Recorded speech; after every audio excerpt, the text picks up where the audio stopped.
Րաֆֆի, կայծեր 1963 հատոր առաջին Նշույլները երևում են։ Թեև ծերունի որսորդը միշտ ցավակցական արհամարհանքով էր խոսում հայերի մասին, ասելով, թե նրանք հոգով և մարմնով բոլորովին ընկած և սպանված ժողովուրդ են, բայց ես նրա նկատողությունը իրավացի էի գտնում միայն Պարսկաստանի հայերի վերաբերությամբ, այսինքն նրանց, որ բնակվում էին Ատրպատական նահանգում։ Ընդհակառակը, Տաճկաստանի հայերը (Տարոնի և Վասպուրականի մեջ) համեմատելով իրենց ատրպատականցի համազգայինների հետ, բավականին աշխույժ և կենդանի մարդիկ էին։ Իհարկե, դա ուներ իր տեղական և կլիմայական պատճառները։ Ատրպատականի գավառները, բացի լեռնային և անտառապատ Ղարադաղից, մնացածները տափակ երկիրներ էին և ավելի տաք կլիմայով։ Երկրագործությունը,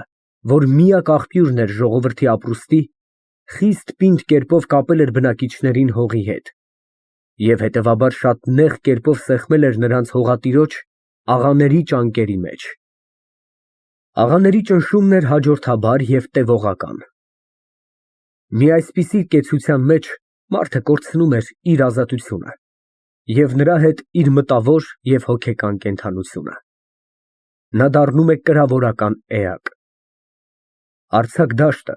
տափակ երկիրը շինում է նրան ավելի ընտանեկան, ավելի խաղաղասեր, միևնույն ժամանակ երկչոտ։ Մինչդեռ լեռը, անտառը պահպանում են մարդու մեջ նրա սկզբնական վայրենությունը և հետևապես նրա սրտի ամրությունը և քաջությունը։ Ստրկությունը սկսվել է և շարունակվել տափակ երկրների վրա և ավելի տաք կլիմայի մեջ։ Տափակ երկիրը տալիս է մարդուն տափակ բնավորություն, զարգացնում է նրա մեջ թեքվելու ընդունակությունը։ Բայց լեռնային երկրի բնակիչը նույնպես ուղղաձիգ, նույնպես բարձրադիտակ է, որպես իր շրջապատող սեպաձև ժայռերը։ Հարթ հավասար անապատը չէ տալիս փախուստի միջոց և պատսպարան իր նեղյալներին, մինչդեռ սարերը և անտառները միշտ ունեն իրենց ծոցի մեջ ապահով ապաստարան ապավինողի համար։ Ատրպատականի գավառները, բոլորած լեռների շղթաներով, ընդարձակ հովիտներ էին հարթ հավասար մակերևույթով։ Ժողովուրդը խիստ խորին կերպով արմատ էր գցել երկրի մեջ։ Նա ուներ հաստատ տուն և բնակություն։ Նա ուներ այգիներ, պարտեզներ և կայք։ Ուր և քշում էին նրան, որքան և հալածում էին, նա դարձյալ չէր բաժանվում իր բնակության տեղից։ Նա կանգնած էր միևնույն կետի վրա և համբերում էր իր վիճակի թշվառությանը։ Նա համբերում էր,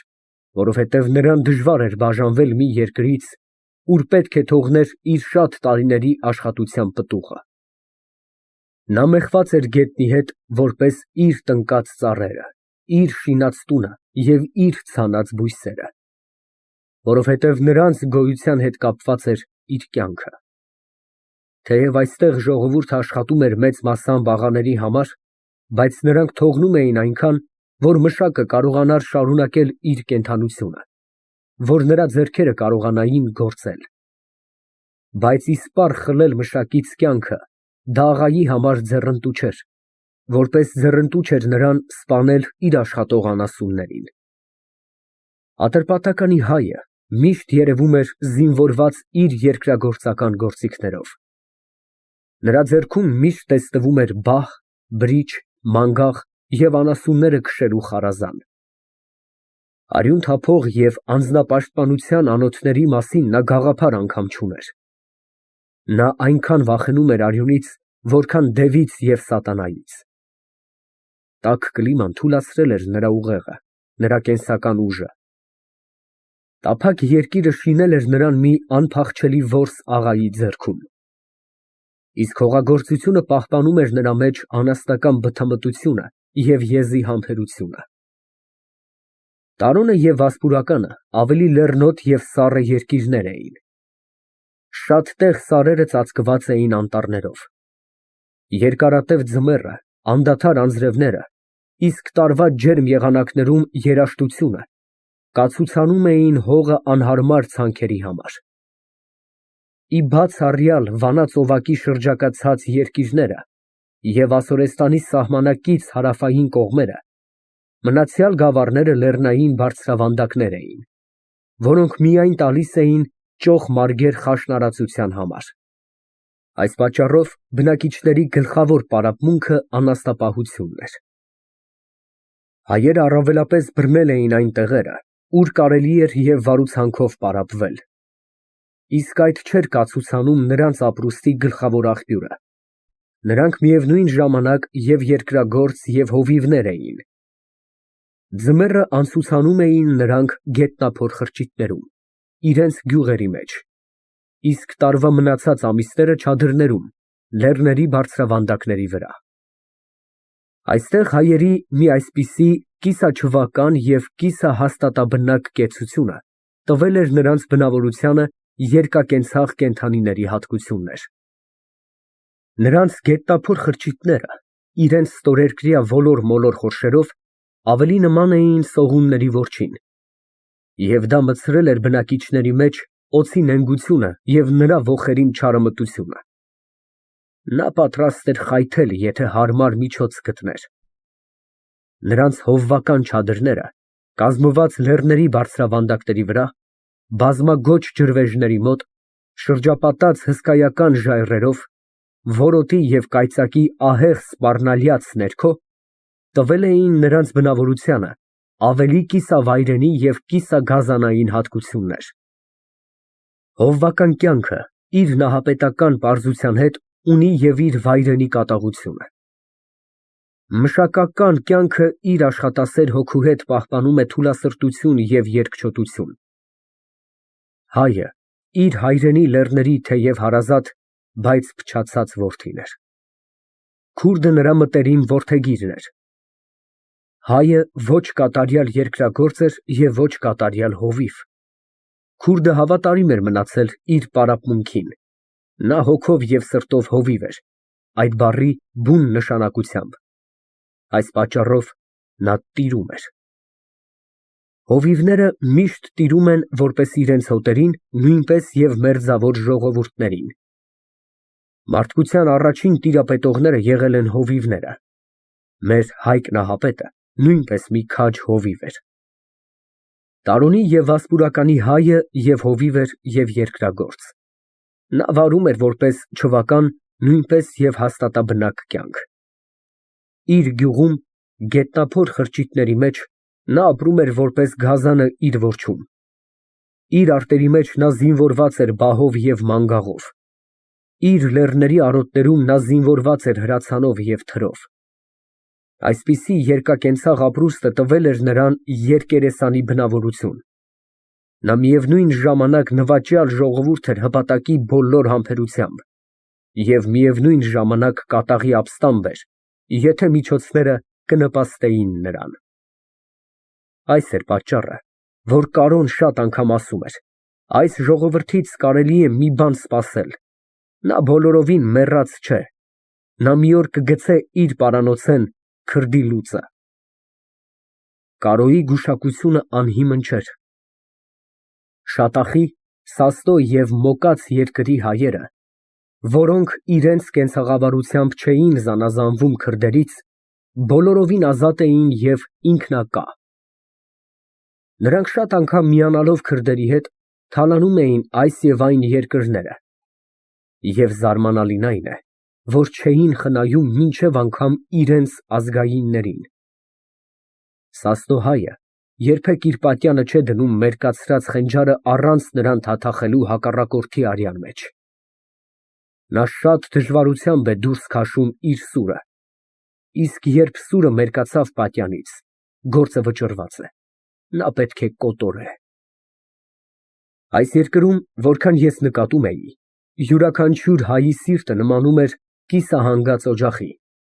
որքան քրքրում ես մոխիրը, նոր և նոր կայծեր էին հայտնվում, մի փոքր վառելու նյութ, մի բորբոք, և ահա բռնկեց կրակը։ Վերքն այնքան վտանգավոր չէ, երբ վիրավորը զգում է նրա ցավը, դա կենդանության նշան է։ Տարոնի և Վասպուրականի հայը իսպառ թմրած չէր։ Նա իր սրտի մեջ զգում էր վերքերը, հասցրած նրան բռնության կոպիտ ձեռքից։ Այս պատճառով նա միշտ սնուցանում էր իր սրտի մեջ վրեժխնդրության դառը թույնը։ Ոչ այնքան հայրենասիրությունը, ոչ այնքան անձնասիրությունը դրդում էր նրան դեպի մի այսպիսի միտք, որքան իր եկեղեցու, իր սրբությունների հալածանքը մահմեդական ազգերից։ Հայը ամեն բանի համբերում է, ամեն թշվառություն տանում է, բայց նա համբերել չէ կարող, երբ բռնաբարվում է նրա եկեղեցին, նրա միակ սրբարանը։ Եկեղեցին հայի կյանքի նպատակն է և նրա բարձրագույն իդեալը։ Կարոն լավ էր հասկացել հայի սրտի այս ամենազգալի կողմը, և նրա տեսությունը Բարդուղիմեոս առաքելով վանքի վանահոր հետ ուներ մի գաղտնի խորհուրդ, որ կապված էր իր նպատակների հետ։ Ես այս չէի գիտենալ, եթե մի դեպք առիթ չտար ինձ կիսով չափ տեղեկանալ նրա դիտավորությանը։ Կարոն, որպես հայտնի է մեր ընթերցողին, իր ընկերների հետ գնաց Բարդուղիմեոս առաքելով վանքը, խոստանալով, թե կվերադառնա ոչ ավելի, քան մի օրից հետո։ Բայց ահա մի շաբաթ անցավ այն օրից, նրանից ոչինչ լուր չկա։ Ծերունի որսորդը այս մասին խիստ անհանգստության մեջ էր, չգիտեր ինչ բան արգելք եղավ նրանց վերադարձին։ Մի գիշեր, դեռ նոր էր պատելմութը, հայտնվեցավ մի գրաբեր, բոլորովին քրդի ձևով հագնված, նա տվեց ծերունի որսորդին մի նամակ։ Ես այն ժամանակ հասկացա, թե նա կարդալ գիտեր։ Իմանալով, որ նամակը Կարոյիցն է, նա անհամբեր կերպով սկսեց կարդալ։ Ես նստած էի նրա մոտ։ Նամակի պարունակության մասին նա ինձ ոչինչ չհայտնեց, կարծես բոլորովին մոռացավ իմ գոյության մասին։ Միայն վերջացնելով ընթերցումը, նա իսկույն հրամայեց մհեին իր ձին թամքել և ասաց Մարոյին շուտով իր զենքերը բերե։ Այսպիսի երևույթները ծերունի որսորդի տնակում սովորական լինելով, Մարոն ամենայն հանդարտությամբ գնաց հոր զենքերը բերեց և մինչև անգամ չհարցրուց. հայր, ուր ես գնում, երբ նա նստեց ձին և բակից դուրս էր գնում։ Այդ ժամանակ միայն ծերունին տեսավ ինձ և ասաց. ես կվերադառնամ մի քանի օրից հետո։ Գրաբերը գնաց որսորդի հետ։ Երբ ես մտա սենյակը, Մարոն սովորական ժպիտը երեսին ասաց ինձ. մենք էլի մնացինք մենակ։ Բայց ես այնքան խռովված էի ծերունու անակնկալ հեռանալով, որ ոչինչ չպատասխանեցի Մարոյի ուրախ ժպիտին։ Նա երևի վիրավորվեցավ իմ սառնասրտությամբ և մի գեղեցիկ խոժոռ գործելով իր սիրուն երեսի վրա, ասաց. Ֆարհադ, դու չար մարդ ես։ Մարոն էլ չնայեց իմ վրա, ծիծաղելով սենյակից դուրս վազեց։ Ես մնացի միայնակ։ Իմ խռովությունը հետզհետե սաստկանում էր։ Ծերունի որսորդի վարմունքը չափազանց տանջում էր ինձ, որ նա արժան չհամարեց հաղորդել և ոչ մի բառ Կարոյի նամակի պարունակությունից, լավ գիտած լինելով, որ ամենայն տեղեկություն նրա մասին, որքան իր համար, նույնքան և իմ համար ուրախալի էր։ Ինչո՞ւ նա զրկեց ինձ այդ ուրախությունից, ինչո՞ւ չգիտենալ ինձ, թե ուր մնաց այն մարդը, որին ոչ միայն հարգում էի, այլև սիրում էի։ Մինչ ես այս վրդովմունքի մեջ էի, աչքս դարձրի դեպի այն կողմը, ուր նստած էր ծերունի որսորդը։ Տեսա մի թուղթ ընկած էր այնտեղ, մոտենում եմ, նույն նամակը։ Ծերունին սաստիկ շտապելով մոռացել էր իր հետ վեր առնել նամակը։ Իմ ուրախությանը սահման չկար։ Ես մի քանի րոպե միայն երեխայի հրճվանքով շրջում և շրջում էի ձեռքումս երկծալ թերթը, որի 4 երեսների վրա սպիտակ տեղ չէր մնացել, ամբողջապես գրված էր։ Կարոն տեր-Թոդիկի դպրոցից փախչելու ժամանակ այնքան չէր սովորած, որ գրել գիտենար։ Իսկ այնուհետև որտեղ ուսել էր նա։ Ես առաջ չէի կարդում նամակը, միայն նայում էի նրա վրա։ Երևում էր, գրիչը խիստ ճարպիկ և համարձակ կերպով վազել էր տողերի վրա, ուր տառերի յուրաքանչյուր գծերից երևում էր մի հաստատուն ձեռքի ամրություն, որ գիտե տիրապետել գրչին որպես իր սրին։ Որքան կարդում էի նամակը, այնքան ավելի գրգռվում էր իմ հետաքրքրությունը։ Կարոն նույնն էր մնացել իր գրության մեջ, ինչ որ էր իր խոսակցության ժամանակ։ Նա խոսում էր խիստ պարզ, առանց գեղաբանության և հասարակ լեզվով։ Նրա պարբերությունները շատ կարճ էին, միևնույն ժամանակ հասկանալի և խորախորհուրդ։ Իր նամակի մեջ մնացել էր նա միևնույն ոճով։ Ինձ առաջին անգամ պատահում էր տեսնել, որ մարդը գրում է այնպես, որպես խոսում են։ Բայց ինչո՞ւ իմ վարժապետը չէր գրում այնպես, որպես մարդիկ խոսում են։ Նրա գրածը ինձ համար մնում էր միշտ հանելուկ, չէր կարելի հասկանալ, կարելի էր միայն գուշակել, թե ինչ էր ուզում ասել։ Կարոյի նամակի մեջ ևս մի քանի տեղեր մնացին ինձ անբացատրելի։ Նրանց մթին այլաբանական ձևը, որպես երևում էր, պարունակում էր իր մեջ մի գաղտնիք, որ հայտնի էր միայն այն մարդուն, որի անունով նամակը ուղարկված էր։ Ես կբերեմ մի քանի կտորներ նույն նամակից, որ մինչև այսօր չեմ մոռացել, որ և երբեք մոռանալու չեմ։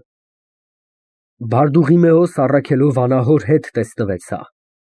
Ես գտա նրան այնպես, որպես հույս ունեի, ամեն ինչ պատրաստ էր։ Այս աբեղային կարելի է կոչել մարդ, որ իր խոսքի տերն է և ոչ վարդապետ, հազվագյուտ բացառություն։ Մի ամիս առաջ նա սկսել էր ծախել վանքի ավելորդությունքը, որպես պատվիրել էի ես, և գոյացած գումարը բավականացել էր գնելու գործիքներին։ Խեղճ գյուղացիներից շատերը սոխ կոտորելու դանակ անգամ չունեին իրենց տանում։ Այժմ նրա վիճակի մեջ ամեն տղամարդ զենքեր ունե։ Բոլորը վանահոր շնորհիվն է։ Վանքը կլինի գլխավոր ամրոցը։ Նրա դիրքը և ամրությունը հարմարություն ունեն այդ կոչմանը։ Ինքը վանահայրը կառաջնորդե իր վիճակի հաղպակեցիներին։ Հասպիստանու կռվումն արդեն ցույց տվեց, թե ինքը ընդունակ է այս գործին։ Հասպիստան կոչվում էր Բարդուղիմեոս Առաքելով վանքի մոտ մի դաշտ, ուր քանի տարի առաջ պատահեց մի արյունահեղ կռիվ հայերի և քրդերի մեջ արոտամարգերի սահմանների պատճառով։ Քրդերի մի նոր ցեղ, որ գաղթել էր այստեղ Մար գավառի կողմերից, չէր թողնում հայերին արածացնել իրենց հոտերը։ Հասպիստանում, որ սկզբանե հայերի սեփականություն էր, վեճը վճռվեցավ սրով, և հաղթությունը մնաց հայերի կողմը։ Մի քանի տողերից հետո Կարոն շարունակում էր. Վանահոր հետ, դարձյալ Բարդուղիմեոս Առաքելով, մեր խորհրդակցությունից երևցավ, որ հակառակ կողմի ուժը ավելի զորավոր է, քան թե մենք կարծում էինք։ Երկու եղբայրներ, Օմար և Օսման աղաները, որոնցից յուրաքանչյուրը Ջալալիների ցեղի գլխավորությունը հափշտակելու պատճառով թշնամացել էին, կրկին հաշտվել են։ Ջալալիների բաժանված կուսակցությունները միացել են։ Շիկակների Մահմուդ աղան, իր աղջիկը հարստության տալով Ռավանդների Ղադիր աղայի որդուն, երկու ցեղերի մեջ բարեկամական հարաբերությունները նորից սկսվել են։ Մյուս կողմից Մուքրիների և Մամքանների մեջ հին թշնամությունը նորոգվել է։ Ռաշիդ աղայի կինը, երկար սպասելով, թե իր սպանված ամուսնի եղբայրները չկամեին առնել նրա արյան վրեժը, քանի օր առաջ ծպտյալ հագուստով հանդիպում է իր տղամարդի սպանողին, և ինքը կինը վրեժխնդիր է լինում։ Դու գիտես, որ այդ երկու ոսողները հիշյալ երկու ցեղերի գլխավորներն են։ Ես զարմանում էի, թե Կարոն ինչու է ուրախանում քրդերի զանազան ցեղերի միմյանց հետ թշնամական հարաբերություններ ունենալու մասին, և կամ ինչու է տխրում, երբ նրանք հաշտվում են։ Բայց վերջին դեպքի մանրամասնություններն իմացա ես հետո։ Ռաշիդ աղան Մամքանների ցեղապետի որդին էր։ Նրա իսկական անունը կրպո էր, կոչվեցավ Ռաշիդ (քաջ) իր զարմանալի քաջագործությունների համար։ Նա սպանվեցավ Մուքրիների ցեղապետի որդու նենգությամբ։ Ռաշիդի կինը ուխտել էր չվեր առնել իր երեսից սգավորի սև քողը, մինչև իր ամուսնի գերեզմանը չհանգստացնե։ Դա նշանակում է քրդի լեզվում մինչև սպանվածի արյան վրեժը չառնվի։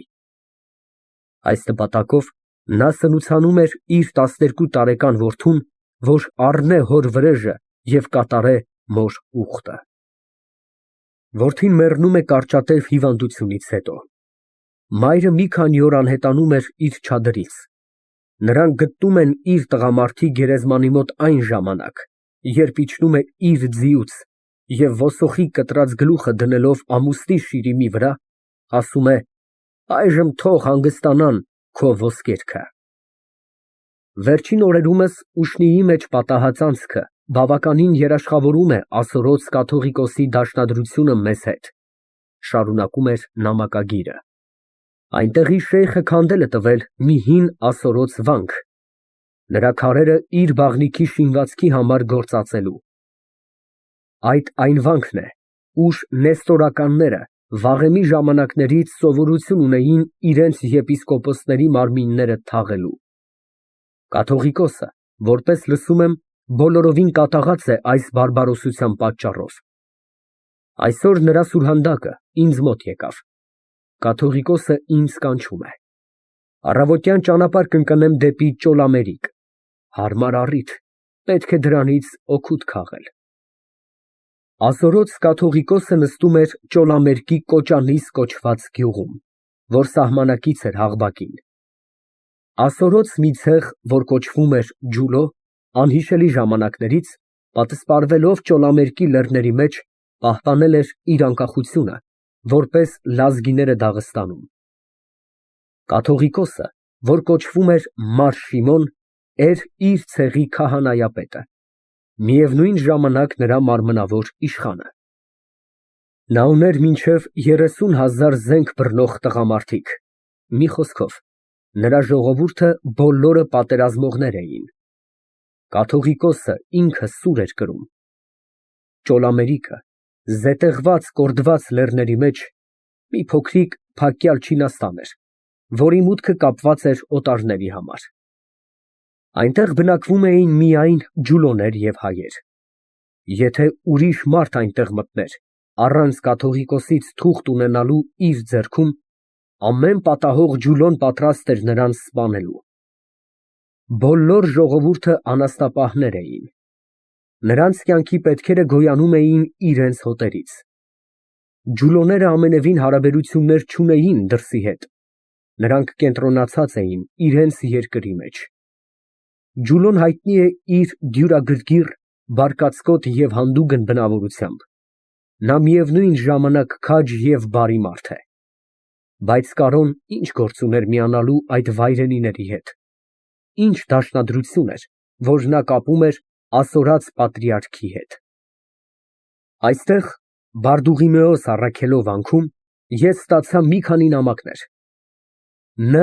Կ. Վ.-ն գրում է Վարագա վանքից, թե գործերը այստեղ վատ են։ Քրդերի մի նոր արշավանք թալանեց Հայոց ձորը։ Արտամետ գյուղը իր ընդդիմադրության համար մոխիր դարձավ։ Հրձիգությունը թշնամիների կողմից պատահել է գիշերով։ Ավելի քան 100 հոգի, ծերունիներ, երեխաներ, փախչելու կարողություն չունեցող մարդիկ այրվել են կրակի մեջ։ Այս, թեև խիստ տխուր լուրը ինձ ուրախություն պատճառեց։ Հայոց ձորը գոնե այժմ կզգա իր սխալը։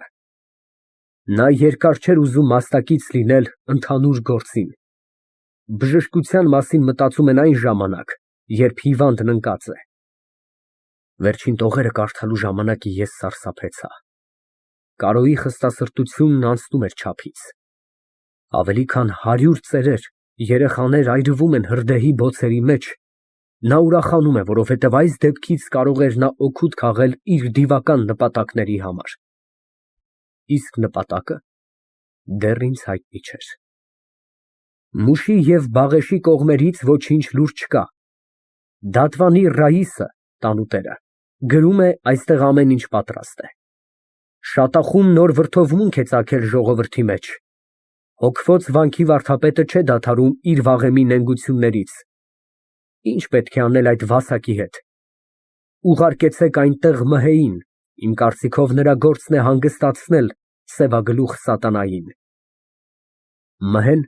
ծերունի որսորդի գնացած գիշերի մյուս առավոտը էլ չերևցավ։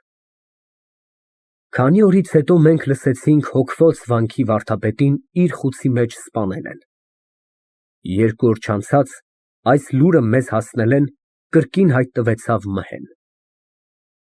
Ասլանին ուղարկեցի Բաղեշի և Մուշի կողմերը այնտեղի դրությունը իմանալու համար։ Սագոն կանցնի Խնուսից դեպի Արզրում, Բայազեդ և կվերադառնա Խոյի ճանապարհով։ Ջալադը և Մուրադը գնացին Մոգաց և Սասնո կողմերը։ Յուրաքանչյուրի համար նշանակվել է մի ամիս ժամանակ իրենց ճանապարհորդությունը, հետազոտությունները և կարգադրությունները վերջացնելու համար։ Ամեն մեկին ես տվել եմ հարկավոր հրահանգները։ Այսօր հուլիսի 20-ն է, կնշանակե մինչև օգոստոսի 20-ը բոլորը կրկին կհավաքվեն Բարդուղիմեոս առաքելով վանքումը, իրենց գործունեության համարը տալու։ Ջալադը և Մուրադը այն 2 քրդստանցի տղամարդիկն էին, որոնց ես առաջին անգամ տեսա արաբական մինարեթում։ Դրանք այն օրից անհայտացած էին, իսկ այժմ երևում էր, որ դարձյալ խառն էին Կարոյի գործերի մեջ։ Իսկ դու, ծերունի ընկեր, այս նամակը քեզ հասածին պես կգնաս եզիդիների ցեղապետ Միր Մասումի մոտ։ Դա քո հին բարեկամն է։ Այս պատճառով որոշվեցավ, որ դու կապես նրա հետ հարկավորած պայմանները։ Անտառը կոտորող կացինի կոթը փայտից է շինում։ Քուրդը քրդի դեմ մի լավ գործիք է մեր ձեռքում։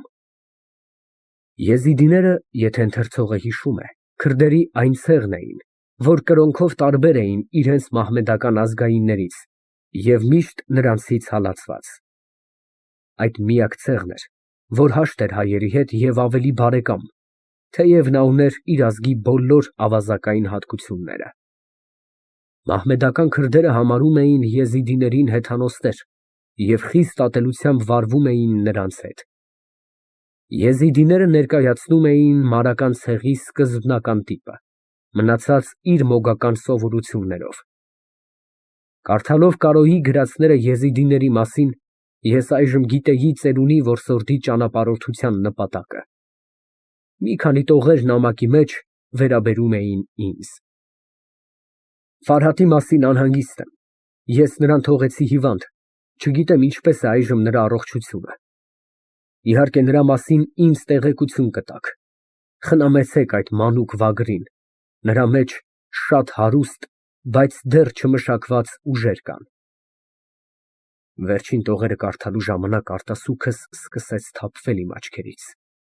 Ես չկարողացա շարունակել ընթերցումը։ Մհեի արշավանքը։ Կարոյի իսկական նպատակը դարձյալ մնում էր ինձ համար մթության մեջ։ Ես չգիտեի ինչ էր կամենում անել նա։ Ինձ հասկանալի չէր, ինչու համար նա իր ընկերներին այս կողմ և այն կողմ էր ուղարկում։ Եվ իր Կարոյի ասորոց կաթողիկոսի, այն կիսավայրենի զինվորի և քահանայապետի մոտ գնալը արդյոք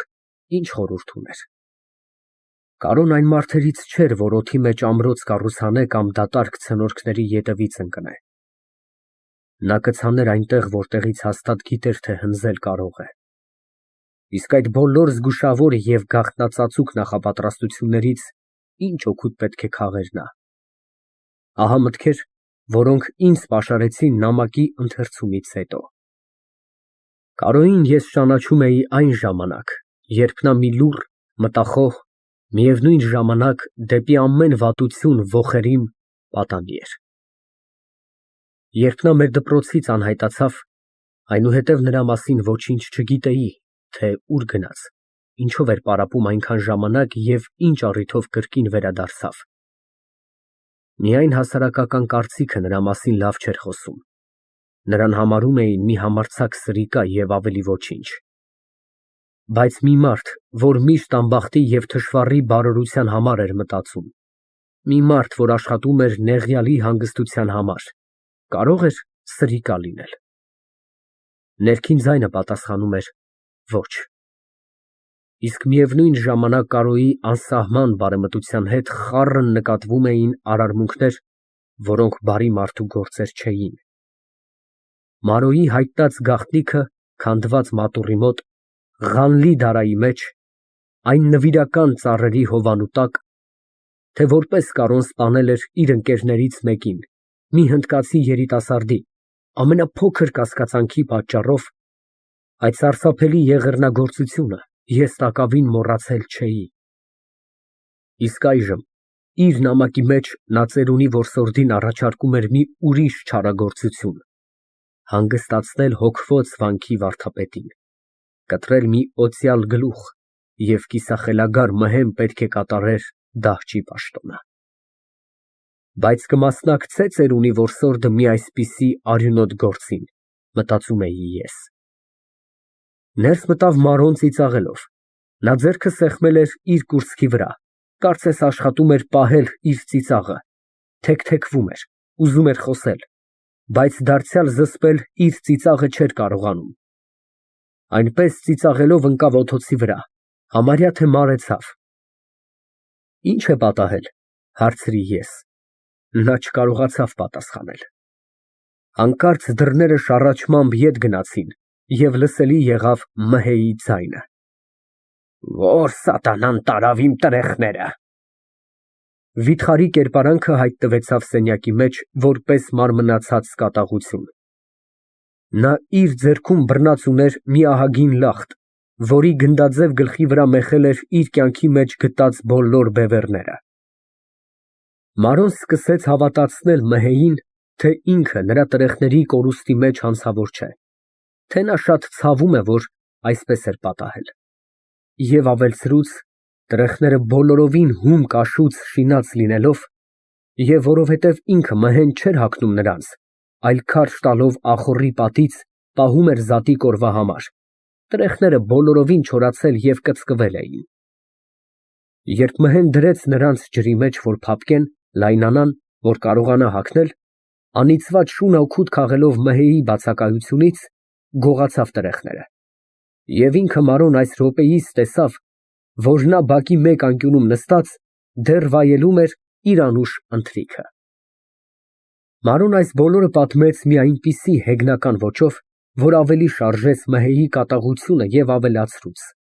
Դու խո գիտես, մհե, որքան ես քեզ սիրում եմ, ես այնպես բան կանեմ քո տրեխների հետ։ Ես գիտեմ,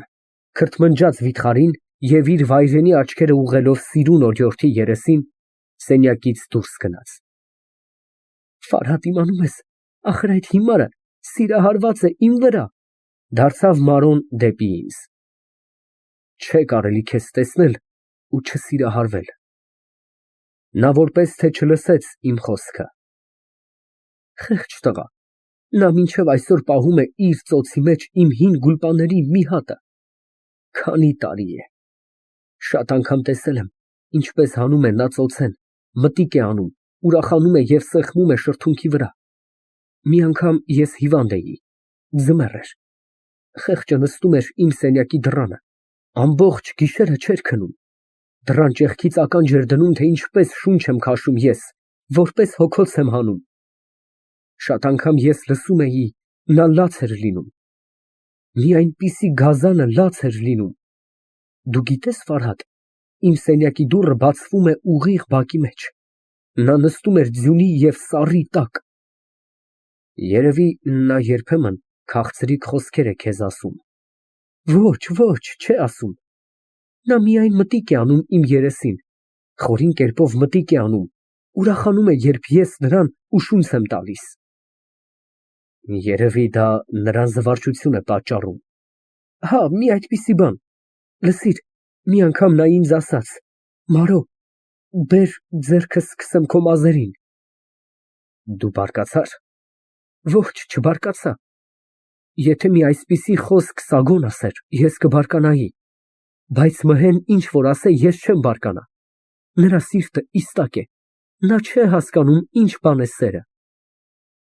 Դու հասկանում ես։ Մարոն ոչինչ չպատասխանեց, որովհետև նույն րոպեում լսելի եղավ շան խորին կնձկնձոցը և իսկույն լռեց գիշերային մթության մեջ։ Վայ, այս ինչ արեց։ Երևի այն հիմարը շանը սպանեց, ձայն տվեց Մարոն և ճրագը խլեց դուրս թռավ։ Ես էլ գնացի նրա հետ։ Եվ իրավ, Շունը անմռունչ կերպով ընկած էր բակի մեջ։ Ճրագի լույսով մենք տեսանք, նրա գլուխը մահեի լախտի մի հարվածից բոլորովին փշրվել էր և ուղեղը դուրս թափվել։ «Թաղեմ քո սարսափ գլուխը, ինչու սպանեցիր Շանը», ասաց Մարոն ցավալի կերպով։ Մհեն, որ դեռ կանգնած էր իր զոհի մոտ, ոչինչ չպատասխանեց, մոտեցավ բակի դռանը, ոտքով մի կողմ գլորեց ահագին քարը, որ դրած էր դռան ետևը փականքի տեղ, և լախտը իր ուսին դնելով լուռ ու մունջ դուրս գնաց։ Ո՞ւր է նա գնում, հարցրի ես Մարոյից։ Աստված ոչ գիտե նրա գլուխը։ Նա երբ որ իր մահակը վեր առավ, տրեխները հագավ, կնշանակե հեռու տեղ ունե գնալու, թե չէ ողջ տարին նա բոբիկ ոտքերով է ման գալիս։ Ոտնամանը մի ծանրություն է նրա համար։ Նա հիմա էլ ոտնաման չուներ։ Նրա համար, որ շունը կերավ։ Ֆարհադ, փակիր դուռը։ Ես մոտեցա դռանը։ Այն քարը, որ Մհեն մեկ ոտքով հեռու գլորեց որպես թեթև տաշեղ, ես հազիվ կարողացա երկու ձեռքով իր տեղը դնել։ Մարոն այդ տեսնելով սկսեց ծիծաղել։ Այնպես խո ես էլ կարող էի իմ մոտ մղել քարը։ Դե փորձիր։ Եվ իրավ, Մարոն ավելի թեթև կերպով, քան թե ես, վեր առավ ահագին քարը և բարձրացրուց գետնից։ Մարո, դու ուժեղ ես, դրա համար էլ Մհեն քեզ սիրում է, որ իր պես ուժեղ ես։ Սատկի Մհեն, ես նրան էլ չպետք է սիրեմ, պատասխանեց նա, երբ կրկին տեսավ սպանված Շանը, որի ահագին դիակը պառկած էր բակի մեջ։ Մյուս շները հավաքվել էին և լիզում էին իրենց բարեկամի վերքը, կարծես ուզում էին բժշկել նրան։ Մենք գնացինք սենյակը։ Մարո, ես գիտեմ Մհեն ուր գնաց։ Ուր։ Չեմ ասի, վախենում եմ ուրիշին ասես։ Ես խո երեխա չեմ։ Ես հայտնեցի Մարոյին, ինչ որ գիտեի Մհեի ճանապարհորդության նպատակի մասին։ Նրա դեմքն ընդունեց խիստ աղոտ արտահայտություն և խոսեց բարկացկոտ, դողդոջուն ձայնով։ Ես հավատում եմ, նա կանե, նա պատրաստ է ամեն բան անել, երբ հայրս հրամայում է նրան։ Ախ, հայրս։ Նա խեղդեց իր ձայնը և չշարունակեց խոսքը։ Րոպեական լռությունից հետո նա ասաց. Ֆարհադ, դու գիտես, Մհեն մարդասպան է։ Որպես։ Մարոն պատմեց, թե Մհեն Հաղբակեցի չէ, ինչ որ երկրից է, որի անունը մոռացել է, բայց այն երկիրը շատ հեռու է, թե նա Մհեն ունեցել է մի քույր, որպես ինքն է ասում, գեղեցիկ աչքերով։ Նրանց գյուղի աղայի տղան աչք է ունեցել Մհեի քրոջ վրա։ Քույրը հայտնել է եղբորը։ Աղայի տղան հայ չէ լինում, անօրեն պարսիկ է լինում։ Մի օր քույրը մենակ գնում է դաշտից խոտ քաղելու։ Աղայի տղան նրան բռնում է, չարչարում է։ Մհեն վրա է հասնում և իր դանակով նրա վիզը կտրում է, ու հետո թողնում է այն երկիրը ու փախչում է։ Ես Մարոյին պատասխանեցի, թե այս գործի մեջ Մհեն շատ հանցավոր չէ, թե ես ինքս այնպես կվարվեի, եթե մեկը համարձակվեր անպատվել իմ քրոջը։ Ես ինքս կսպանեի մի այնպիսի տղին և չէի թողնիլ, որ եղբայրս մեջ մտներ, պատասխանեց Մարոն։ Բայց Մհես այստեղ էլ շատ բաներ է արել։ Ինչ բաներ։ Չեմ կարող ասել, մի հարցրու։ Հայրս պատվիրել է, որ ոչ մի մարդու չասեմ։ Ինձ էլ, քեզ էլ։ Ես տեսա, որ անկարելի էր Մարոյից խոսք դուրս քաշել այս գաղտնիքի մասին, որովհետև Մարոն միամիտ աղջիկներից չէր, և հարցրի. ինչու հայրդ պահում է իր մոտ մի այսպիսի մարդասպանին։ Նրա համար, որ նա մարդասպան է։ Լավ է մարդ սպանելը։ Վատ մարդուն, իհարկե։ Ուրեմն դու ինչու Մհեի վրա բարկանում ես։ Նրա համար, որ նա սպանեց Շանը։ Շունը մարդից լավ է։ Շատ մարդերից, որոնք վատ են, ինչպես քրդերը, այո։ Շունը մեր տունը պահում էր, բայց քրդերը մեր տունը քանդում են։ Իսկ իր հոր կտորն է, ասացի ես իմ մտքում։ Գիտես, Ֆարհադ, որքան գող են քրդերը, նրանց երեխաներն էլ գող են, հենց որ օրորոցից դուրս են թռչում, գողություն են անում։ Անցյալ տարի մեր հավերի ճուտերից ամեն օր մեկը պակասում էր, էնպես որ 12 ճուտից մնաց 3-ը։ Ով է տանում, Տեր Աստված։ Հայրս ասում էր քորքորան, ուրուրն է տանում, Մհեն ասում էր աղվեստ է գողանում։ Ես բակի բոլոր ծակերը բռնեցի, որ աղվեսը ներս չմտնի, մի ծակ միայն բաց թողի, որ գալու ժամանակ բռնեմ նրան։ Գիշերը նստում եմ, մտիկ եմ անում, բայց աղվեսը չկա։ Ցերեկով մտիկ եմ անում, ագռավն էլ չէ թռչում մեր կտուրի վրայով։ Բա ով է տանում ճուտերը։ Մի օր տեսնեմ, մեր հարևան քրդի աղջիկը, Գյուլին, մեր տան դռնիցը անց կացավ, մտավ մարագը, կանչեց ճու։ Ճուտերը նրա ձայնին սովորած էին, իսկույն դուրս վազեցին։ Նա կուտ գցելով ճուտերին հեռացրուց, տարավ մինչև մեր տան մոտի խրամը, իջավ փոսի մեջ։ Ինչ սատանա է։ Ես վրա հասա,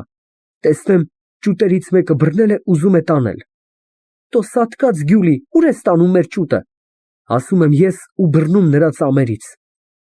Նա մատները գցեց, ուզում էր իմ երեսը ճանկռտել։ Ես բռնեցի բողազից, շնչափողից, դրի տակս ու խեղդում եմ, մինչև աչքերը դուրս թռան։ Ափսոս, որ Հասոն եկավ, ձեռքիցս առեց։ Մեծ էր այն աղջիկը։ Տես, այսքան բարձր էր ինձանից։ Նա ձեռքը տարավ դեպի գլուխը և կես արշինի չափ վեր բռնեց։ Մինչև այսօր էլ Գյուլին ինձ հետ ոխ ունի։ Ասում է քեզ մի օր պետք է սպանեմ, հողեմ նրա սարսափ գլուխը։ Լավ մարդու է սպանում, ինչ նրա ատամների խարճն եմ։ Վերջին խոսքերը Մարոն արտասանեց մի առանձին հպարտությամբ։ Նա շարունակեց. Ախր քրդերը ամենն այսպես են, հենց որ նրանցից վախենում ես, գլխիդ նստում են։ Մի անգամ ձեռքիդ ուժը ցույց տվեցիր, էլ մոտ չեն գա։ Այն օրից մեր հավերից և ոչ մեկը չի կորել։ Ինչքան խոսեցի ես, հիմա դու կասես կոտրած ջաղացի պես չխկչխկում է։ Չէ, ես այսպես չեմ ասի, ես կասեմ դու շատ լավ աղջիկ ես։ Դրո՞ւստ։ Քո արևը գիտենա։ Բաս բեր ականջիդ մի բան ասեմ։ Ես ականջս մոտ տարա նրա բերնին,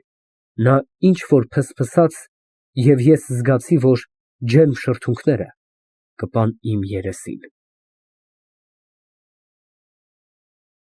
Քրդուհին և հայուհին։ Առավոտյան ես զարթեցա խիստ վաղ։ Իմ սենյակի պատուհանից տեսա, կովերը բակումը կանգնած էին, Մարոն կթում էր նրանց։ Նրա շապիկի թևքերը ծալած էին և ձեռքերի բազուկները մինչև արմունկը մերկ էին։ Ինչ գեղեցիկ էին այն լիքը կլորիկ բազուկները։ Ես ագահ աչքերով մտիկ էի անում։ Գոգնոցը կապած չէր, և շապիկի օձիքի ճեղքից երբեմն դուրս էր նայում սիրուն կուրծքը։ Նա վարսակալի նման մի սև բան կապել էր բաց գլխին, և նրա տակից խիտ ծամերը փրփռում էին առավոտյան հովի հետ։ Մարոն երբեք չէր երևացել ինձ այնքան հրապուրիչ, որպես այն առավոտ։ Նա իր կարմիր շապիկի մեջ, որ իջնում էր մինչև ոտքերը, ներկայացնում էր հովվական կյանքի մարմնացած անմեղությունը։ Նա վերջացրեց իր գործը և սկսեց կովերը քշել դեպի նախիրը։ Խաթունը, ծերունի որսորդի տնակալուչ պառավը, զբաղված էր թոնիր վառելով։ Հասոյի կինը, որսորդի հարսը, ծածկյալ ուրվականի նման, լուռ և մունջ պտտում էր թոնրի շուրջը, պառավի զանազան պատվերները կատարելով։ Այնքան ժամանակ ես չկարողացա տեսնել այս կնոջ երեսը կամ լսել նրա բերանից մի խոսք։ Նա ոչ ոքի հետ չէր խոսում, բացի Մարոյից և բացի իր ամուսնից։ Այն ևս այն ժամանակ, երբ երկուքը միասին էին, և երրորդ անձը չկար նրանց մոտ։ Տանեցիներից ուրիշ մարդ չէր երևում։ Միայն Հասոյի երեխաները, քարշ ընկած մոր փեշերից, ճչվչում էին, պահանջում էին մի բան ուտելու։ Մայրը խփում էր նրանց գլխին, պատվիրում էր, որ սուս կենան և համբերեն։ Ես նկատեցի, Մարոյի խոսքը բոլորովին ուղիղ էր, որ նա ասաց ինձ իր հորը ճանապարհ դնելեն հետո, մենք էլի մնացինք մենակ։ Եվ իրավ, ծերունի որսորդը գնաց եզիդիների ցեղապետի մոտ, մհեն սատանայի պես անհայտացավ։ Հասոն իր ագարկից տուն չէր դառնում, նա պարապված էր իր դաշտային գործերով։ Պառավ Խաթունը, թոնիրը վառել են և կերակուրները եփել են հետո, նստում էր չարդախի տակ, այն հովտեղում բուրդ էր մանում։ Հասոյի կինը հանգստություն չուներ իր երեխաների ձեռքից, էլ ով էր մնում, ես ու Մարոն, որ բավականին ազատ ժամեր ունեինք, խոսիր, ծիծաղիր, որքան քեֆդ է։ Մարոն շուտ դարձավ նախիրից, նա մոտեցավ, իմ սենյակի պատուհանից նայեց, որ իմանա ես զարթնել եմ, թե ոչ։ Երբ տեսավ ինձ հագնված, ներս մտավ, նրա դեմքը բավականին տխուր էր։ Գիտես, Ֆարհադ, ասաց նա, երբ կովերը հասցրի նախիրին, ետ դառնալու ժամանակ անցա գյուղի միջով։ Ամեն տներից գալիս էր գաթայի և նազուքի հոտը, ամեն տեղ հալվա էին շինում, բոլորը պատրաստվում են ուխտ գնալու։ Որտեղ։ Չես իմանում, այսօր հինգշաբթի է, էգուց ուրբաթ, մյուս օրը շաբաթ։ Հա, շաբաթ օրը Սուրբ Աստվածածնի ուխտի օրն է, ողջ Աղբակը այնտեղ կլինի։ Սալմաստն էլ այնտեղ կլինի, պատասխանեցի ես։ Իրավ որ, նրա տոնին այնտեղ հավաքվում էր մեծ բազմություն սալմաստեցի և հաղվակեցի ուխտավորների։ Չգիտեմ ինչու Աստվածածնի անունը հիշեցրեց իմ մանկությունը։ Այնտեղ ամեն տարի տանում էր ինձ մայրս, քույրերիս հետ, տոնական հանդեսների ժամանակ։ Բա, ամենը գնան, ես մնամ, հարցրուց Մարոն։ Դու էլ գնա։ Ում հետ։ Հայրս տանը չէ, մհեն կորավ, եղբայրս այսպիսի բաների գլուխ չունի, ինձ ով կտանե։ Ես։ Ֆարհադ, դու հանաք ես անում։ Ես հավատացրի Մարոյին, որ իմ խոստմունքը կատակ չէր, թե ես բոլորովին մոռացել էի, որ այս շաբաթ Աստվածածնի տոնն է, հիմա որ իմացա, ես ինքս մեծ ցանկություն ունեմ այնտեղ գնալու, որովհետև գիտեմ, ուխտավորների թվում կլինեն մեր քաղաքացիներից շատերը, գուցե նրանց մեջ կգտնեմ իմ բարեկամներին, որոնցից այնքան ժամանակ բաժանված էի։ Կարելի է տեսնես մորդ և քույրերիդ։ Այո, շատ կարելի է։ Լավ, հիմա ինչ եմ ուզում անել, Ֆարհադ, շարունակեց Մարոն ծանր կերպով։ Առանց եղբորս կամքին ես չեմ կարող գնալ։ Դու պետք է խնդրես Հասոյից, որ ինձ թող տա քեզ հետ գալու։ Դու նրան ասա, թե ինքդ ուզում ես ուխտ գնալ, ինձ էլ տանում ես քեզ հետ։ Հասոն քո խաթրը շատ ունի, քո խոսքը չի կոտրի, այսպես կասես, հա։ Հա, այդպես, ես այս րոպեիս կերթամ Հասոյի մոտ, քեզ համար հրաման կառնեմ։ Մարոն փաթաթվեցավ ինձ որպես երեխա, որին խոստանում են բազարից քիշմիշ բերելու։ Նա թողեց ինձ և դուրս վազեց ասելով. Սպասիր, մի քիչ կաթ բերեմ խմիր, քաղցած մի գնա։ Նա շուտով բերեց մի մեծ թասով կաթ և մի կտոր հաց։ Նախաճաշիկս անելեն հետո ես դիմեցի դեպի Հասոյի արտը։ Հասոն սկզբում շատ դժվարացավ մեր ուխտ գնալու մասին, ասելով, թե տունը բոլորովին կմնա անտեր, թե տունը առանց տղամարդի հսկողության թողնել չի կարելի, որովհետև ամեն գիշեր գողություններ են պատահում, թե նա, Հասոն, պետք է ստիպված լինի թողնել դաշտը և գնալ տանը պառկելու։ Այն ժամանակ նրա ցանկերը կմնան առանց հսկողության։ Նա ավելացրուց, թե անիծած քրդերն իստակ բարբարոսներ են, որքան կարողանում են վեր առնել, գողանում են, իսկ մնացածը փչացնում են և այնպես հեռանում։ Եվ նա այս պատճառով ամբողջ գիշերը չէ քնում, հենց հրացանը գոգին դրած նստում է և բաց աչքերով հսկում է։ Աչքդ խփեցիր, բոլորը կտանեն։ և վերջացրուց, թե իր հայրը, ծերունի որսորդը, կամ Մհեն, եթե հեռացան, նրանք հույս ունեին իմ վրա, հիմա որ ես էլ գնամ, գիշերները տանը ով պետք է նայե, և այլն։ Ես պատասխանեցի, թե մեր գնալը և գալը կտևե ոչ ավելի, քան թե մի շաբաթ, և այս միջոցում դժվար չէր լինի մի մարդ վարձել և դնել տանը որպես պահապան։ Այնուհետև Հասոն շատ խուլ կերպով ակնարկեց, թե հասարակության կարծիքը վատ բացատրություն կտար մի այսպիսի նոր և իրենց երկրում դեռ օրինակը չտեսնված երևույթի մասին, երբ մի չափահաս աղջիկ մի քանի օրով ուխտ է գնում իր մոտ ազգականը չեղող օտար տղամարդի հետ։ Հասոյի ակնարկությունը թեև բոլորովին ճիշտ էր, բայց ես կամեցա հերքել, ասելով, թե Մարոն ինձ համար նույն նշանակությունն ունի, որպես իրեն Հասոյի համար, թե նա մեր երկուսիս քույրն է։ Մենք ամենքս երեխայությունից մեծացել ենք միասին, որպես միևնույն գերդաստանի զավակներ։ Դրուստ է քո ասածը, պատասխանեց նա, բայց դու տեսել ես, որ մեր երկրում մի քույր իր եղբոր հետ հեռու տեղ ուխտ գնար։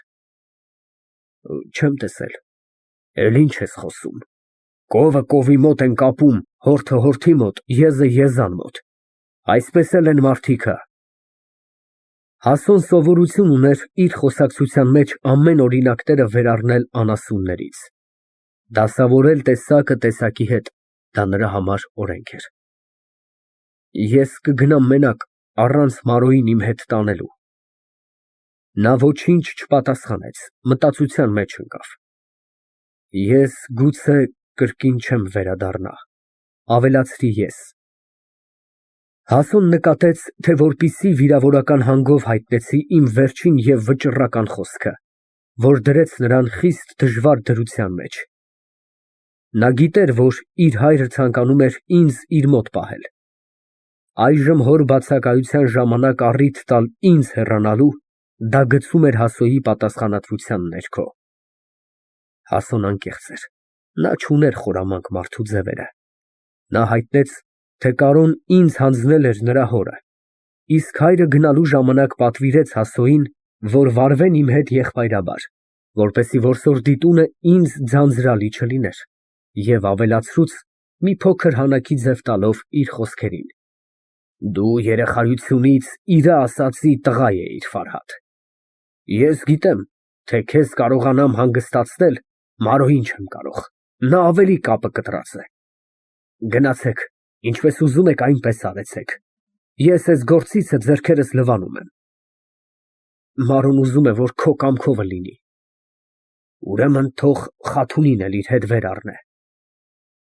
Դարձյալ կովը կովի հետ։ Հասոն ծիծաղեց, ծիծաղը նրա բարի երեսի վրա փոխվեցավ ժպիտի, և նա ասաց. քույրս քեզ շատ է սիրում։ Ինչ գիտես, նա ինքը ասաց ինձ, թող սիրե ավելի լավ։ Բայց դու։ Ես։ Մենք սիրում էինք մեկ֊մեկու, երբ դեռ երեխա էինք։ Այն սերը ուրիշ էր։ Սերը միշտ սեր է, նա չի փոխվում։ Դու կարդացողի գլուխ ունես, քեզ հետ խոսելը դժվար է, ասաց Հասոն և բարձրացրուց իր խարազանը, սկսեց քշել արորին լցած եզները։ Ես հեռացա։ Զարմանալին այն էր, որ մի քանի շարականներ սովորած լինելով,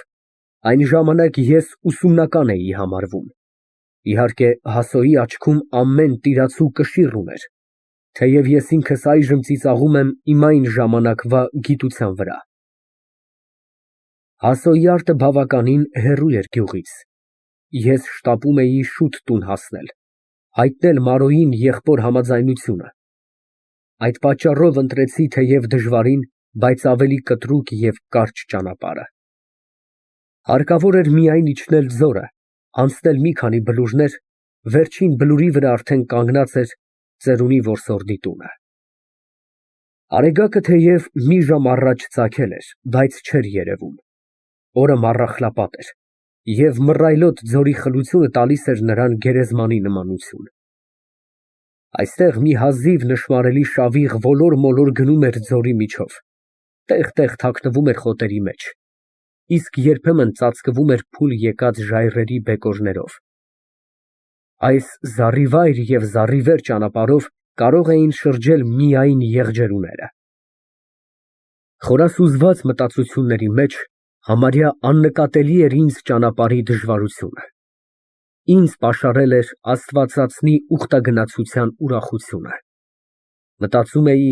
այնտեղ ուխտավորների թվում կտեսնեմ մեր քաղաքացիներից շատերին, գուցե մայրս, Մարիամը և Մագդաղը նույնպես նրանց հետ կլինեն։ Մայրս ամեն տարի կատարում էր աստվածածնա ուխտը, որքան կուրախանա նա, որքան կուրախանան քույրերս, երբ որ ինձ կտեսնեն։ Երևի նրանք իմ մասին շատ տխուր են, ինձ բոլորովին կորած են համարում։ Եվ ի վերջո ես մտածում էի, գուցե կտեսնեմ և Սոնային։ Նրա հայրը որպես քահանա կգար գյուղացիների հետ, Սոնային ևս կբերե իր հետ։ Ինչ կասե Սոնան, երբ կտեսնե ինձ։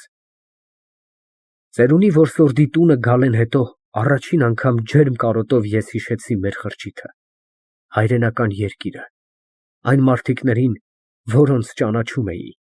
որոնց հետ սնվել ու մեծացել էի։ Երևցավ մի բարակ վտակ, որ խաչաձև կտրելով իմ ուղին թափվում էր փոքր-ինչ հեռու ձորի խորության մեջ։ Նա այնքան հստակ էր, որպես բյուրեղ։ Երբ թեքվեցա ջրիցը խմելու,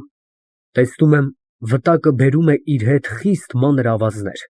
որ անկարելի էր խմել։ Ես դիմեցի դեպի ջրի աղբյուրը, որ երևում էր շատ հեռու չպետք է լինի։ Միաղոտ բան անորոշ կերպով խլրտվում էր, թեև մոտ էր նա,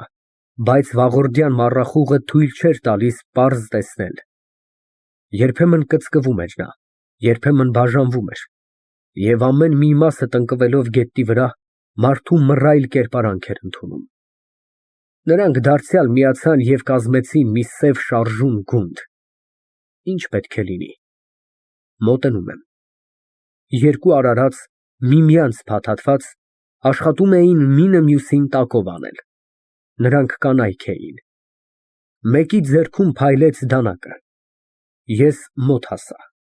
Մանրոն տարածել էր գետնի վրա մի աղջկա, և նրա բազուկը պինդ բռնած աշխատում էր ձեռքից խլել դանակը։ Սարսափելի մի տեսարան էր այդ։ Երկու կատաղած առյուծուհիք մենամարտում էին։ Մարոյի հակառակորդը քրդուհի էր։ Ես վրա հասա և բաժանեցի նրանց։ Ես քեզ դարձյալ կսատկացնեմ, դու իմ ձեռքից չես պրծնի, ասաց քրդուհին, որի գեղեցիկ սևորակ աչքերը նույն րոպեում ընդունել էին գազանի աչքերի նմանություն։ Մանրոն ոչինչ չասաց, նա այնքան վրդովված էր, որ խոսել չէր կարողանում։ Նա պատասխանեց իր արհամարհական նայվածքով։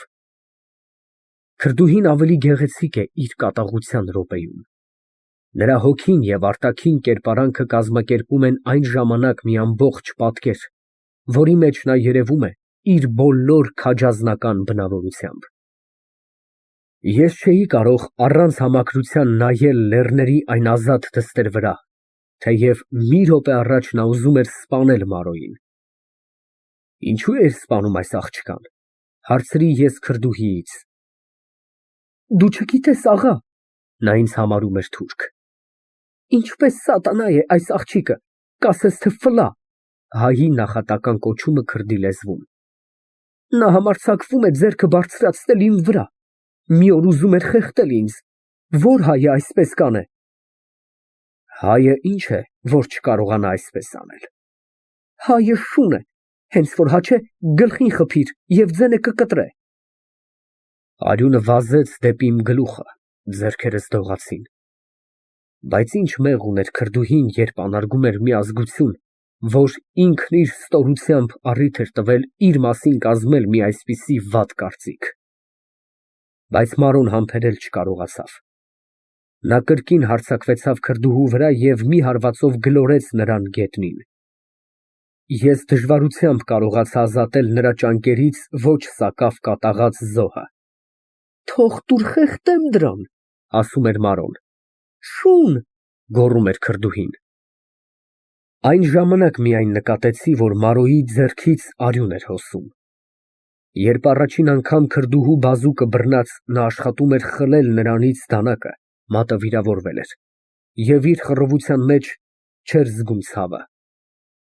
Ես ուզեցի փաթաթել վերքը, բայց նա չթողեց, ասելով, թե ինքը ևս կարող է փաթաթել։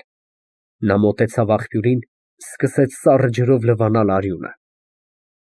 Քրդուհին գցեց իր ուսին մի տոպրակ, որի մեջ դրած էր մի գառ, և իր քայլերն ուղղեց դեպի գյուղը։ Այս գառը ո՞ւր ես տանում, հարցրի նրանից։ Տանում եմ Աստծու մարդու համար, պատասխանեց նա հանդարտ կերպով։ Աստծո մարդը ո՞վ է։ Նա գրում է թալիսմաններ, և որ տղային սիրում է աղջիկը, նրան բերում է այն աղջկա համար։ Ուրեմն դու մեկին սիրում ես։ Ահմեի որդի Սաֆոյին, նա մի քաջ որսորդ է։ Իսկ այդ գառը քո հոր հոտի՞ցն է։ Ես նրան գողացա ճանապարհին գալու ժամանակ։ Երևի հայի ոչխարներից, այդպես չէ։ Բա որտեղից։ Քրդի գառը ես չեմ գողանա։ Քո հոր չադրը հեռու է։ Խանսորի այն կողմը։ Ես այնտեղից դուրս եկա, երբ լույսը դեռ չէր ծագել, հայրս չիմացավ։ Ավելի քան 3 մղոն ճանապարհ էր եկել քրդուհին։ Նա նայեց դեպի վեր, տեսնելու, թե արևը որտեղ էր կանգնած, և շարունակեց իր ճանապարհը, ասելով. Ես հեռու պետք է գնամ, Աստծո մարդը կենում է այստեղից շատ հեռու, տես, այն կապույտ սարերի մեջ։ Թե մի օր կպատահի քեզ անցնել Խանասորի ձորով, հարցրու այնտեղ Գյուլիի հոր չադրը, նրան կոչում են Ռահմանի որդի Ռահիմ, նա բիբլացների ցեղապետն է։ Գյուլին քեզ շատ սիրեց, դու նրան օգնեցիր, քո աչքերը նմանում են նրա Սաֆոյի սուրմայած աչքերին։ Գյուլին հանգստություն կտա քեզ իր հոր չադրում, մի ամսական գառը կմորթե քեզ համար։ Ես կամեցա գեղեցիկ քրդուհու քաղցրախոսությանը պատասխանել նույն ոճով և ասացի. Բայց Գյուլին նմանում է Քյաֆար Գյուլի, մուգ ծիրանի գույն ունեցող վարդի։ Քրդուհի օրիորդի գորշ, բայց սիրուն դեմքի վրա փայլեց մի ժպիտ։ Նա երեսը շուռ տվեց, շարունակեց իր ճանապարհը ասելով. Աստված կտա ինձ մի օր, որ կսպանեմ այն սատանայի քացին։ Նա ցույց տվեց Մարոյի վրա և հեռացավ։ Մարոն լվացել և փաթաթել էր իր վերքը, երբ ես մոտեցա նրան։ Գիտես ով էր այն աղջիկը, հարցրեց նա։ Գյուլին, այդ աղջիկը գնում էր կախարդի մոտ, որ նրա թիլիսմաներով գրավե իր սիրականին։ Ով ասաց քեզ, դու արդեն նրա անունն էլ գիտես։ Դե նա ինքն ասաց։ Բայց դու, Ֆարհադ, բավականին սիլի֊բիլի արեցիր նրա հետ, շատ խորամանկ ես։ Դրուստն ասեմ, ինձ Գյուլին շատ դուր եկավ։ Նրա համար, որ իմ մատը կտրեց, հա։ Մարոյի աչքերում ցոլած նախանձի կայծը։ Դրա համար չէ, նա սիրուն աղջիկ է։ Սարսափ։ Մարո, ես քեզ ուզեցի բարկացնել։ Առանց դրան էլ բարկացած եմ։ Ինձ վրա։ Հա, ինչու չթողեցիր սատկացնեի նրան։ Գիտես ինչ կանեին քեզ քրդերը։ Կսպանեին, թող սպանեին, մի օր պիտի մեռնեմ, բոլորը մեկ է։ Հետո ես կմնայի առանց Մարոյի։ Նա ոչինչ չպատասխանեց և րոպեական լռությունից հետո հարցրուց. Հասուն ինչ ասաց։ Ես պատասխանեցի, թե Հասոն համաձայնեցավ մեր ուխտագնացության համար, միայն ասաց, որ խաթունին պետք է մեզ հետ տանենք։ Ես հարցրի. արդյոք ձեռքի վերքն արգելք չէր լինի։ Այդ ոչինչ, կտրածը շատ չէ, պատասխանեց նա։ Որտեղից պատահեց այդ անիծածը։ Գիշերը վատ երազ էի տեսել, հիմա կատարվեց։ Նա գնում էր կախարդի մոտ իր սիրականի համար թիլիսման գրել տալու։ Հողը նրա գլխին։ Նրա հայրը քրդերի մեծավորն է, բայց ինքը սիրում է մի աղքատ որսորդի նրա համար միայն, որ այն տղան լավ խաղ է ասում և սիրուն աչքեր ունի։ Ինչպես եղավ, որ դու եկար այստեղ և հանդիպեցար նրան։ Մանրոն ասաց, ինքը անհամբերությամբ սպասում էր, թե ինչ լուր կբերեմ ես Հասոյից, և այս ճանապարհով եկավ իմ առաջ լսելու եղբոր խոսքը։ Գյուլին նստած էր աղբյուրի մոտ հանգստանալու համար։ Հենց որ տեսավ իրեն, դանակը հանեց և հարձակվեցավ։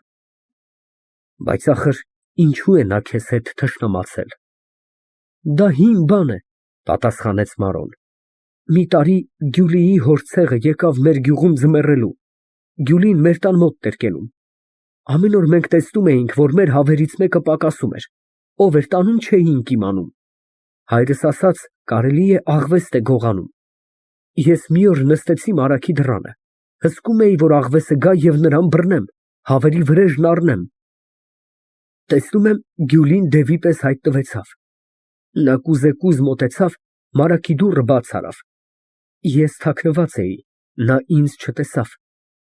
Ձայն չհանեցի, մինչև մտավ մարագը։ Հավերից երկուսը բռնեց։ Հենց որ դուրս էր գալիս, բռնեցի ծամերիցը, գցեցի գետին, խեղդում էի, բայց այդ միջոցին մհեն վրա հասավ, չթողեց։ Հիմա այն օրից ինձ հետ թշնամություն ունի։ Դու այսօր էլ նրան կխեղդեիր, եթե ես վրա չհասնեի։ Բայց Գյուլիի պատմությունը մի անգամ էլ քեզանից լսած եմ։ Ֆարհադ, բայց դու ոչ ոքին չասես այսօրվա անցքը։ Իսկ քո ձեռքի վերքը։ Ես կասեմ, ինքս վիրավորեցի, երբ դանակով սոխ էի կոտորում։ Լավ, դե, գնանք։ Ուխտավորներ։ Մարոյի ձեռքի վերքն այնքան թեթև չէր, որքան նա կամենում էր ցույց տալ։ Դանակը կտրել էր բթամատի պտղուցը կես եղունգի հետ։ Բայց նա դրա վրա ուշադրություն չէր դարձնում և ողջ օրը զբաղված էր ուխտագնացության պատրաստություններով։ Ես տեսնում էի, թե որպես նա մի ձեռքով հունցում էր խմորը, նազուրկներ և յուղով հացեր թխելու համար, որպես եռանդով պատրաստում էր մեղրալի հալվաները։ Պառավ Խաթունը նույնպես ոչ սակավ զբաղմանց մեջ էր։ Նա ինքը վազեց խունկ և մոմ գնելու գյուղի մանրավաճառից իր սեփական արսաթով, որ ետ էր գցել այսպիսի հոգեշահ բաների համար։ Նա աշխատում էր վերջացնել իր գործած գուլպաների երկրորդ ճյուղտը, որ պատրաստել էր վանահորն ընծայելու, որպեսզի նա իրեն հիշե իր աղոթքների մեջ։ Այդ բոլորը կատարվում էր խիստ ջերմ և բարեպաշտական ոգևորությամբ։ Տխուր էր միայն Մարգարիտը, այդպես էր Հասոյի կնոջ անունը։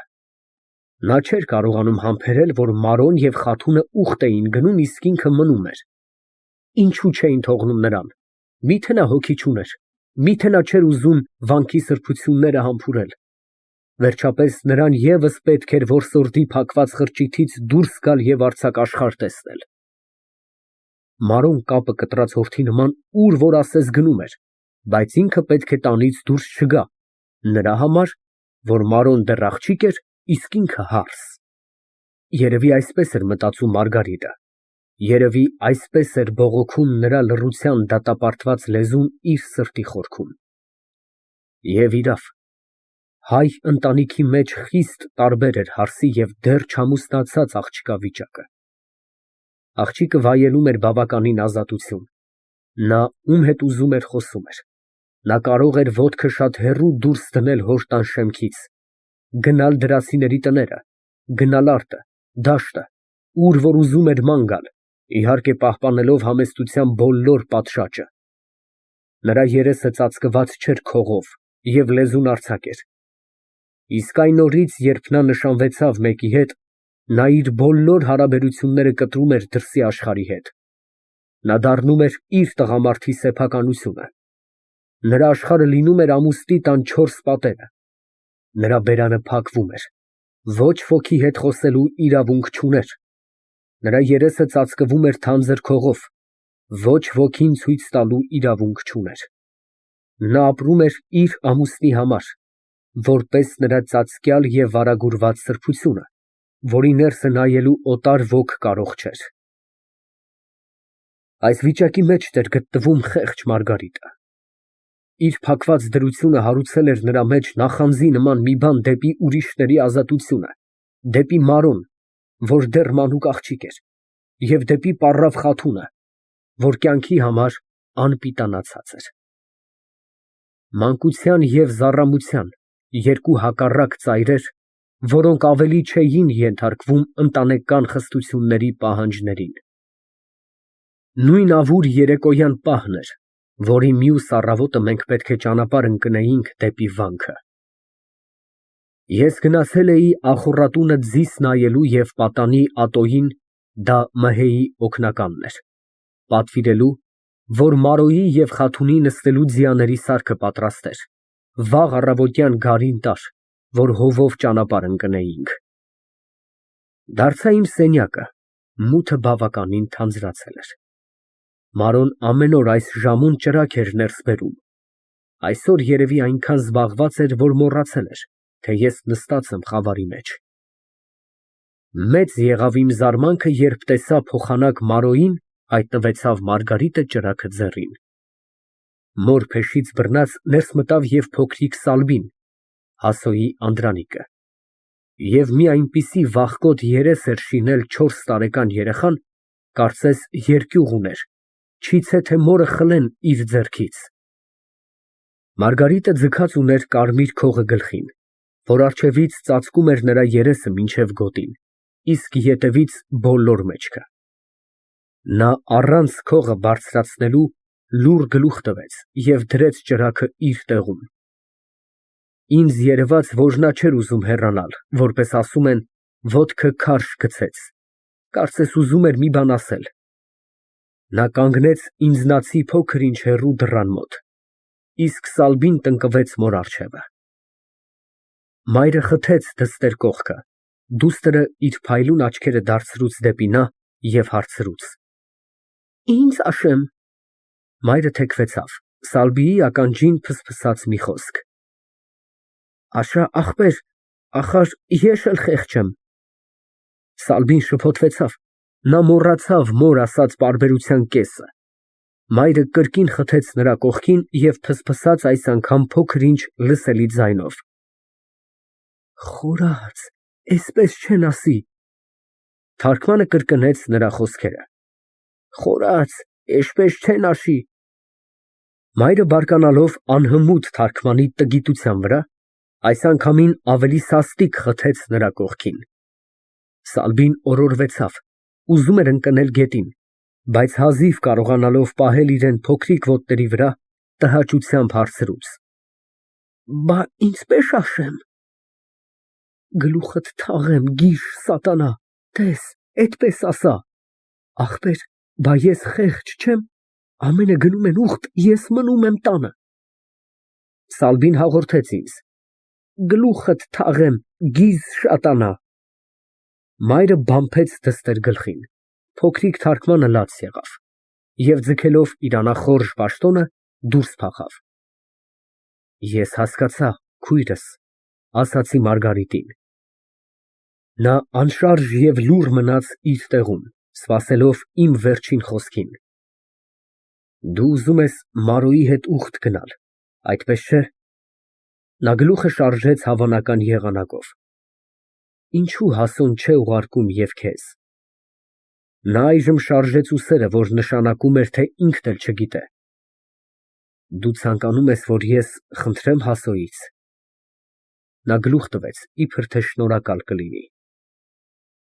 Նույն միջոցին ներս մտավ Մարոն։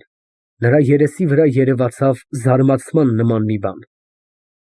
Դու այստեղ ի՞նչ ես շինում, հարցրուց Մարգարիտից։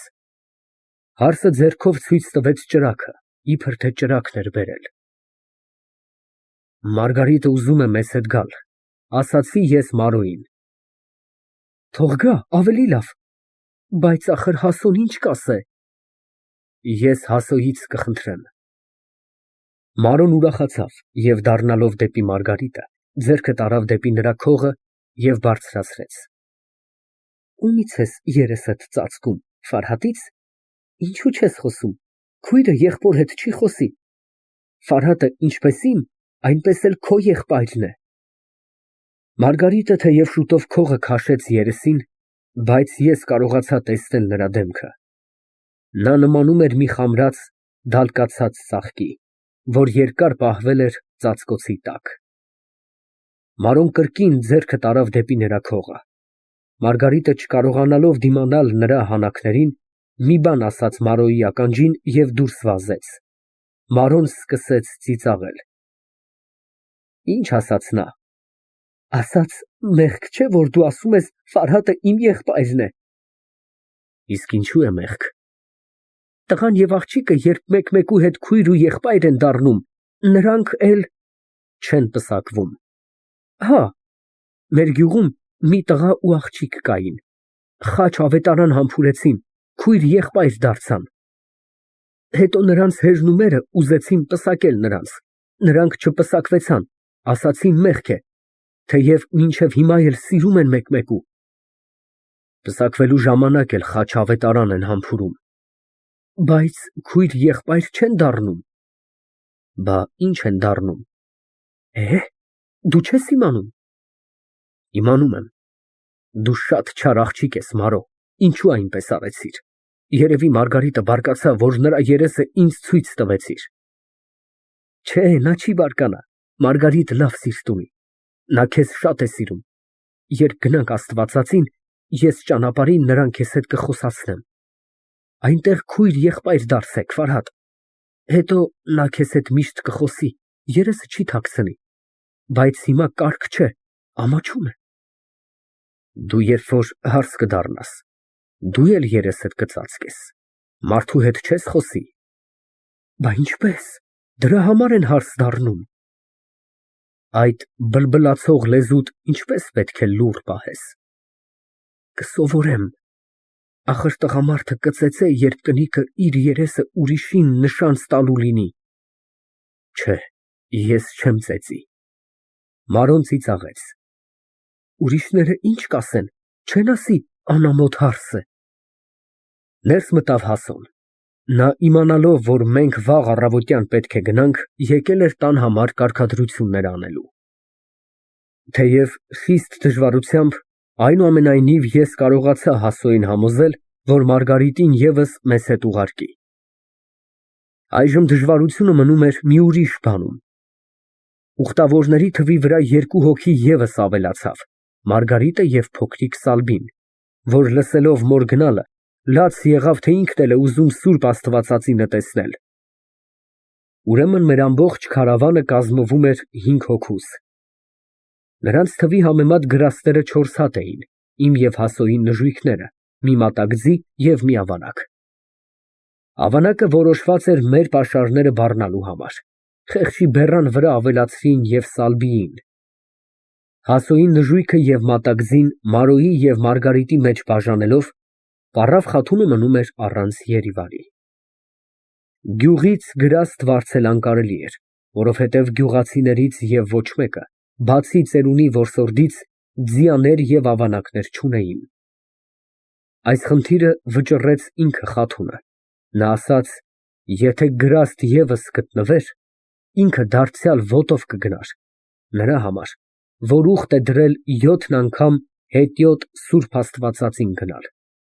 6-ը կատարել է, մնում է մեկը։ Թեև խիստ դժվար էր պառավի համար 3 օրվա ճանապարհը անցնել ոտով, բայց նա հավատացրուց, թե կկատարե առանց նեղացնելու իրան և ընկերներին։ Մենք մեր կողմից խոստացանք երբեմն վայր իջնել մեր երիվարներից և տալ պառավին,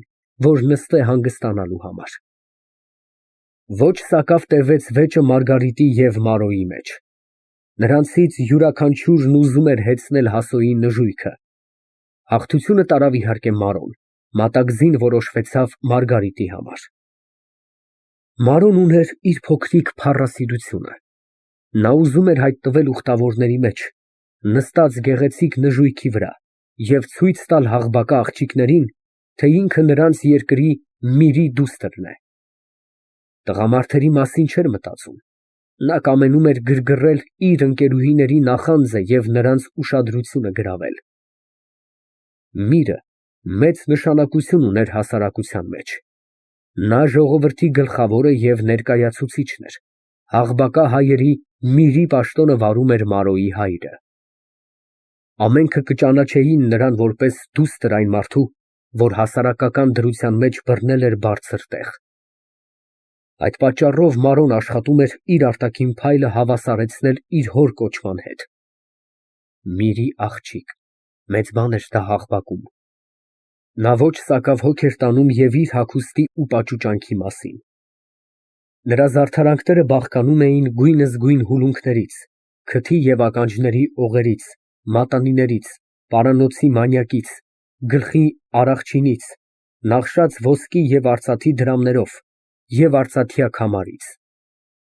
Վերջինը խիստ գեղեցիկ կերպով սազ էր գալիս բարակ մեջքին։ Նա մտածում էր և իմ մասին։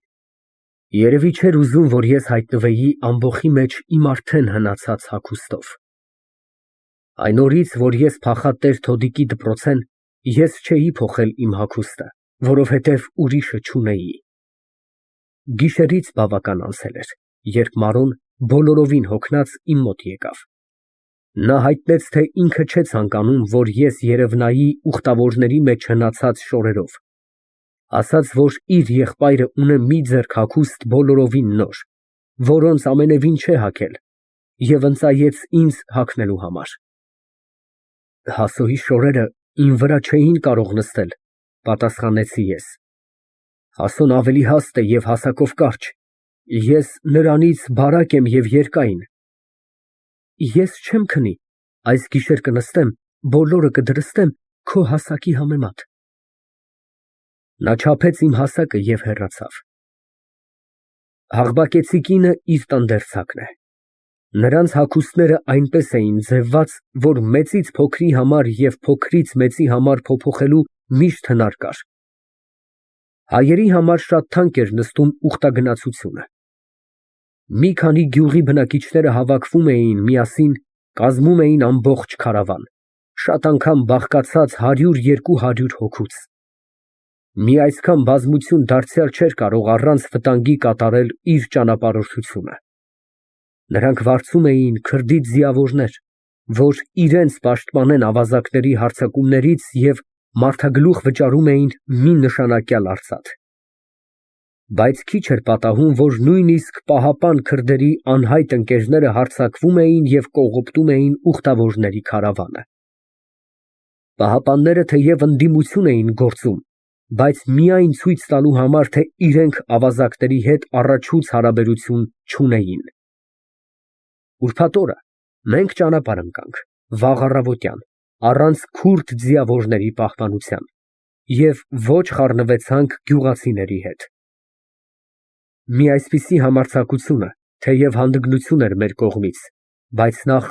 իմ սնափառությունը չէր ներում ապավինել քրդերի պահպանությանը, երկրորդ ծերունի որսորդի անունը,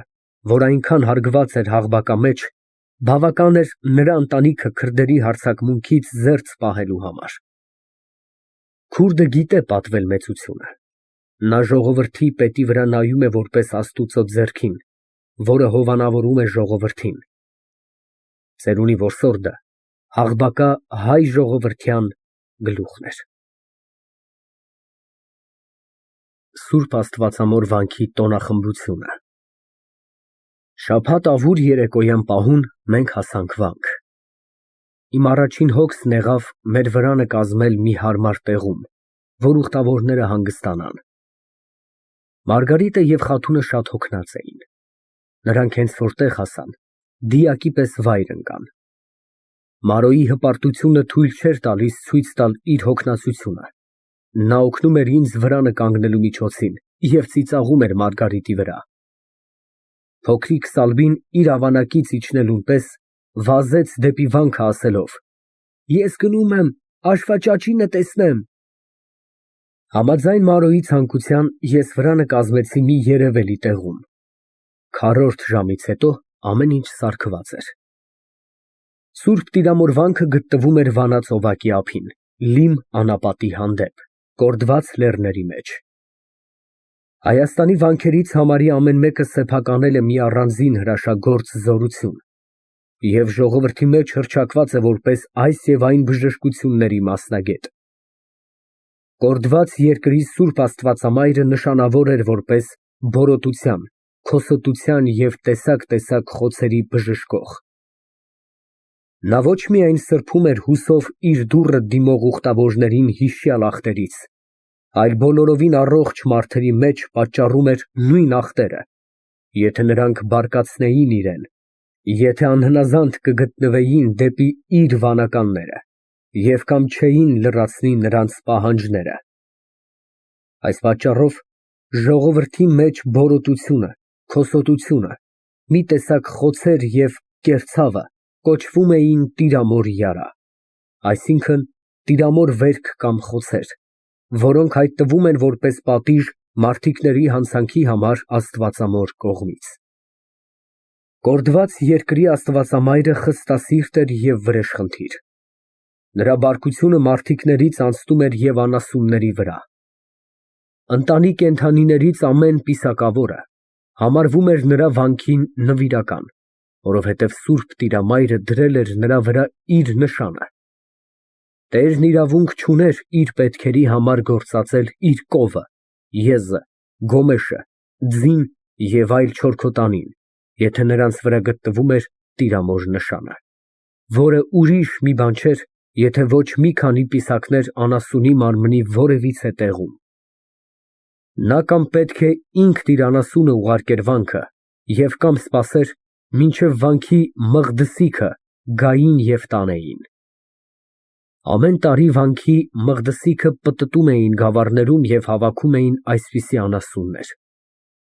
Ոչ մի հայ իրավունք չուներ գնել կամ վաճառել նրանց, որովհետև վանքի սեփականություն էին։ Վանքի մոտ կար մի գյուղ, որ կոչվում էր Վանքի գյուղ, նրա բնակիչները բոլորովին ծույլ և տխմար մարդիկ էին, ուրիշ պարապմունք չունեին, միայն ծառայում էին վանքին և կոչվում էին Տիրամոր մղդսիկ։ Նրանց ապրուստի աղբյուրը վանքն էր։ Առանց ցավելու չէր կարելի նայել, երբ մի ամբողջ գյուղի ողորմելի բազմությունը նվիրել էր իրան միայն վանքի սպասավորությանը, դառնալով կույր գործիք նրա միաբանության ձեռքում։ Տիրամոր Մղդսին գրագետ մարդ չէ, բայց նա գիտե ավետարանից ամբողջ գլուխներ, երգում է շարականներ, կարդում է եկեղեցական ընթերցանություններ, երբ նա, առած իր հետ վանքի սրբություններից մեկը, ման է գալիս գյուղից գյուղ, քաղաքից քաղաք, մտնում է ամեն ջերմեռանդ հայի տուն, վանքի սրբությունը բաց է անում, մաղթանք է կատարում, համբուրել է տալիս և ողորմություն է հավաքում։ Տիրամոր Մղդսիների մուրացիկ թափառականները կարելի էր տեսնել ամեն տեղ։ Ես դեռ հիշում եմ, երբ նրանք մեր տունն էին գալիս, բաց էին անում վանքի սուրբ նշանը, նա լինում էր կամ մի խաչ, կամ մի որևիցե սուրբի մարմնի մասունքը, որը դնում էին մաղի վրա, նրա չորս կողմից ձեռքով բռնում էին և սկսում էին զանազան բաներ կարդալ։ Մայրս ինձ, Մարիամին և Մագդաղին նստեցնում էր մաղի տակ, որի վրա դրած էր սուրբ նշանը։ Այդ անում էր այն մտքով, որ մաղի ծակերից սուրբ նշանի օրհնությունը թափվեր մեր գլխին։ Հետո նրանք խաչալվա էին անում, մեր երեսին օրհնած ջուր էին քսում և շատ ուրիշ բաներ էին անում, որ այժմ մոռացել եմ։ Մայրս փող չէր ունենում, բայց դարձյալ Տիրամոր Մղդսիներին առանց մի բան տալու ճանապարհ չէր գցում։ Նա կտրում էր իր պարանոցի կամ գլխի զարդերից մի արծաթ և տալիս էր նրանց։ Վարդապետները վանքի սրբությունները տալիս էին Մղդսիներին ժողովրդի մեջ մանածելու զանազան պայմաններով, երբեմն վարձով, երբեմն կապալով, իսկ երբեմն այն դաշամբ, որ հավաքած գումարի մի մասը տային վանքին, մյուս մասը իրենք Մղդսիքը վերառնեին։ Բայց քիչ չէր պատահում, որ Մղդսիները, օգուտ քաղելով ժողովրդի միամտությունից և նրա սնահավատությունից, դեպի չարն էին գործ դնում վանքի հավատարմությունը։ Նրանցից շատերն ունեին իրենց տներում խաչեր և կեղծ հնարած սուրբ նշաններ, դրանց ման էին ածում վանքի սրբությունների անունով։ Սուրբ Տիրամոր հրաշագործությունը, զանազան բորոտություններ խոցեր և այլ փոխանցիկ հիվանդություններ բժշկելու մասին, ամեն տեղ հռչակված լինելով, ամեն կողմից բերում էին նրա վանքը այսպիսի ախտավորներին։ Նրանք մնում էին այնտեղ տարիներով, իհարկե քչերին էր հաջողվում առողջանալով իրենց տունը վերադառնալ, իսկ մեծ մասը անխնամ մնալով ոչնչանում էին։ Ես հիմա եմ հասկանում վնասակար հետևանքը մի այսպիսի անհավատության, որ մտցրել էին ժողովրդի մեջ վանքի աբեղաները։ Հիվանդություններից շատերը փոխանցական լինելով, ուխտավորները վարակվում էին և տարածում էին ժողովրդի մեջ։ Այս էր պատճառը, որ երբեմն բոլորովին առողջ ուխտավորը վերադառնում էր իր տունը ախտավորված։ Նա համարում էր այդ մի պատիժ, որ տվեց նրան Տիրամայրը, գուցե իր մեղքերի համար։ Նույնիսկ վանքի գյուղացիները, անդադար հարաբերություններ ունենալով հիվանդների հետ, վարակվում էին։ Ոչ մի տեղ չէր կարելի տեսնել այնքան բորոտներ, մարմնով և դեմքով այլանդակված մարդիկ, որքան վանքի գյուղում։ Մի քանի տեսակ հիվանդություններ դարձել էին նրանց մեջ ժառանգական, անցնում էին սերունդից սերունդ, որպես էր հաշվանդամությունը։ Մովսես առանձին օրենքներ գրեց բորոտների և զանազան փոխանցական հիվանդություններ ունեցողների մասին, և մինչև այսօր արևելցիք իրենց բնակությունից դուրս են քշում նրանց։ Բայց Սուրբ Տիրամոր Մղդսին ուրախ է լինում, երբ նրա կինը ծնում է մի զավակ բոլորովին այլանդակված կերպարանքով, այլ խոսքով ասած, զարդարված տիրամոր նշաններով։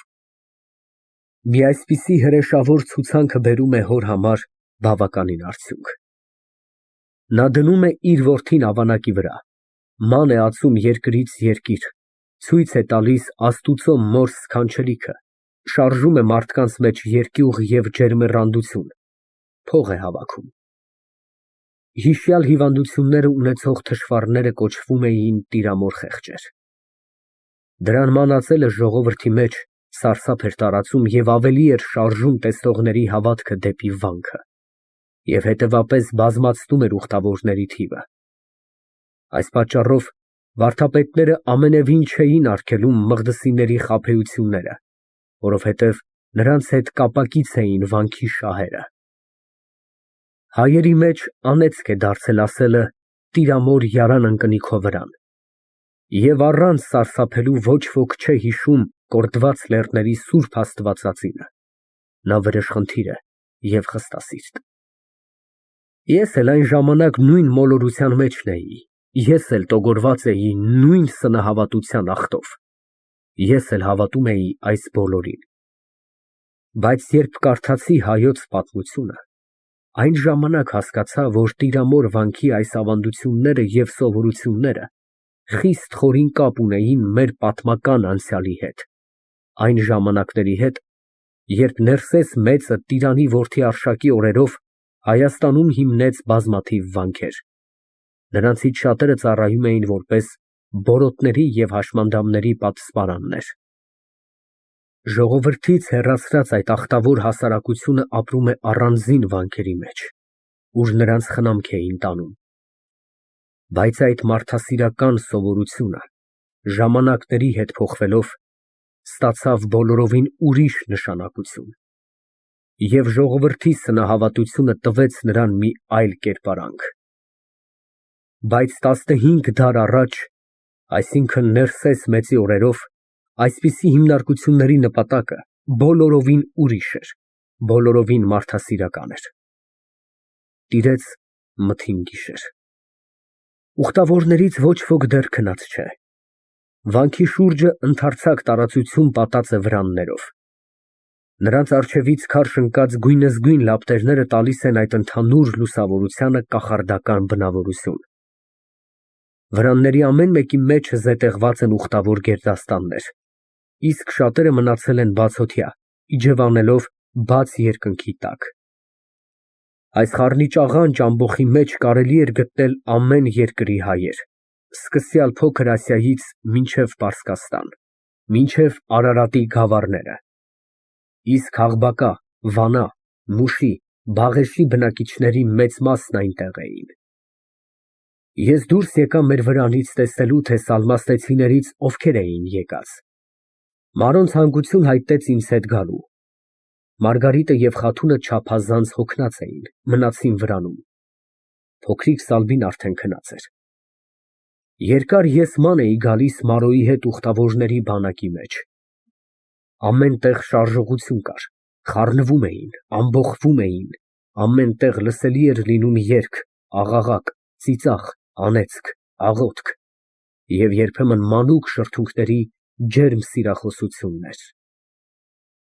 Կարդալով վերջին ժամանակներում Հունաստանի պատմության մեջ օլիմպիական, Դելֆյան ապողունի և սպանդարամետական տոների մասին, միշտ ես հիշում էի իմ ուխտագնացությունը և Սուրբ Տիրամոր վանքը։ Ես հիշում էի նրա տոնախմբությունը, ուր սկսյալ խորին հեթանոսությունից ժողովրդի հոգու մեջ մտած նախապաշարմունքները արտահայտում էին իրենց բոլոր նախնական կերպարանքով։ Ես երևակայում էի իմ մտքում միշտ մի այսպիսի պատկեր, քրիստոնեությունը հայտնված Քուրմի զգեստով։ Ոչ մի նոր վարդապետություն բոլորովին չէ կարողանում ջնջել, անհետացնել ժողովրդի սրտից այն, որ թողել է անցյալը։ Հեթանոսության ծեսերը, արարողությունները, պաշտամունքը դարերով արմատացել էին հայի հոգու մեջ, նրանք միացել էին նրա բնավորության հետ։ Քրիստոնեությունը միանգամով սրբել Հայաստանը հին նախապաշարմունքներից կարող չէր, մինչև ժամանակը և կրթությունը չտար նրան մի նոր ձև և կերպարանք։ Մենք ման էինք գալիս ուխտավորների բանակի մեջ, ուր յուրաքանչյուր քայլում հանդիսանում էր մի նոր տեսարան։ Մարոն լուռ էր, նա խիստ սակավ էր խոսում։ Նա վազում էր մի տեսարանից մյուսը, որպես անհանգիստ թիթեռնիկը թռչում է մի ծաղկից դեպի մյուսը։ Կարծես նրա հետաքրքրությունը ոչ մի բանի մեջ չէր կարողանում բավականություն գտնել, նա բոլորից էլ շուտով ձանձրանում էր։ Մի տեղ աշուղը սազը ձեռին հանդես է մտել։ Նա իր նվագարանը սեղմած կուրծքին ածում է, երգում է և պատմում է մի հին վեպ։ Հեքիաթ սիրող բազմությունը, շրջապատած նրան, խորին ուշադրությամբ լսում է և քաջալերում է իր գովեստներով և ընծաներով ժողովրդական վիպասանին։ Մի տեղ հանդես են մտել երկու աշուղներ։ Նրանք մրցություն են անում միմյանց հետ։ Որպես մի զույգ համարձակ մենամարտողներ, տաքացած, բորբոքված կռվում են։ Դա հանճարի և մտավոր ճարտարության կռիվ է։ Նրանցից մեկը երգով առաջարկում է մի հարց, մյուսը պետք է իսկույն պատասխանե նույնպես երգով։ Երկուսի երգեցողության հանգերը, չափերը և եղանակը պետք է միաձև լինեն։ Հարցը և պատասխանը կատարվում է զարմանալի արագությամբ, անպատրաստից։ Նա հաղթված է համարվում, երբ պատասխանում է անճիշտ կամ խիստ անագան։ Հաղթողը խլում է իր հակառակորդի սազը, մուզաների նրան պարգևած քնարը։ Դա բանաստեղծի մրցանակն է։ Ես հետո շատ անգամ մտածում էի, երբ մինչ այսօր վանքերի տոնախմբությունների ժամանակ հայտնվում են աշուղները, որպես ժողովրդական բանաստեղծներ, ցույց տալու իրենց հանճարը և մրցանակ ստանալու, չէ՞ որ դա միևնույն հին սովորությունն է, որ մնացել է կռապաշտական դարերից, երբ մեր երգիչները հայտնվում էին մեհենական տոներում։ Բայց որտե՞ղ մնացին նրանց ստեղծագործության պտուղները։ Մի այլ տեղ սազանդարներն ածում են զուռնա և նաղարա։ Նրանք կանգնած են տափարակի վրա։ Այնտեղ հավաքվել է զվարճասեր բազմությունը։ Պար են բռնել, դա կոչվում է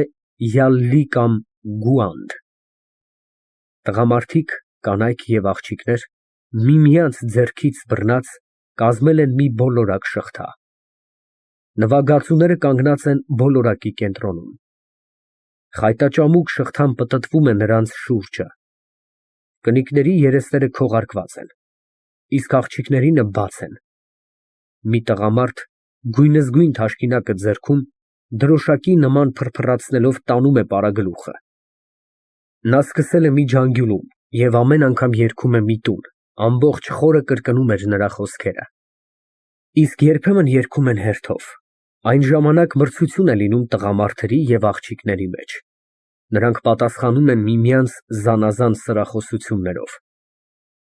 Պարի եղանակը կամ ձևը պահպանվում էր ոտքերի զանազան տեսակ շարժվածքներով։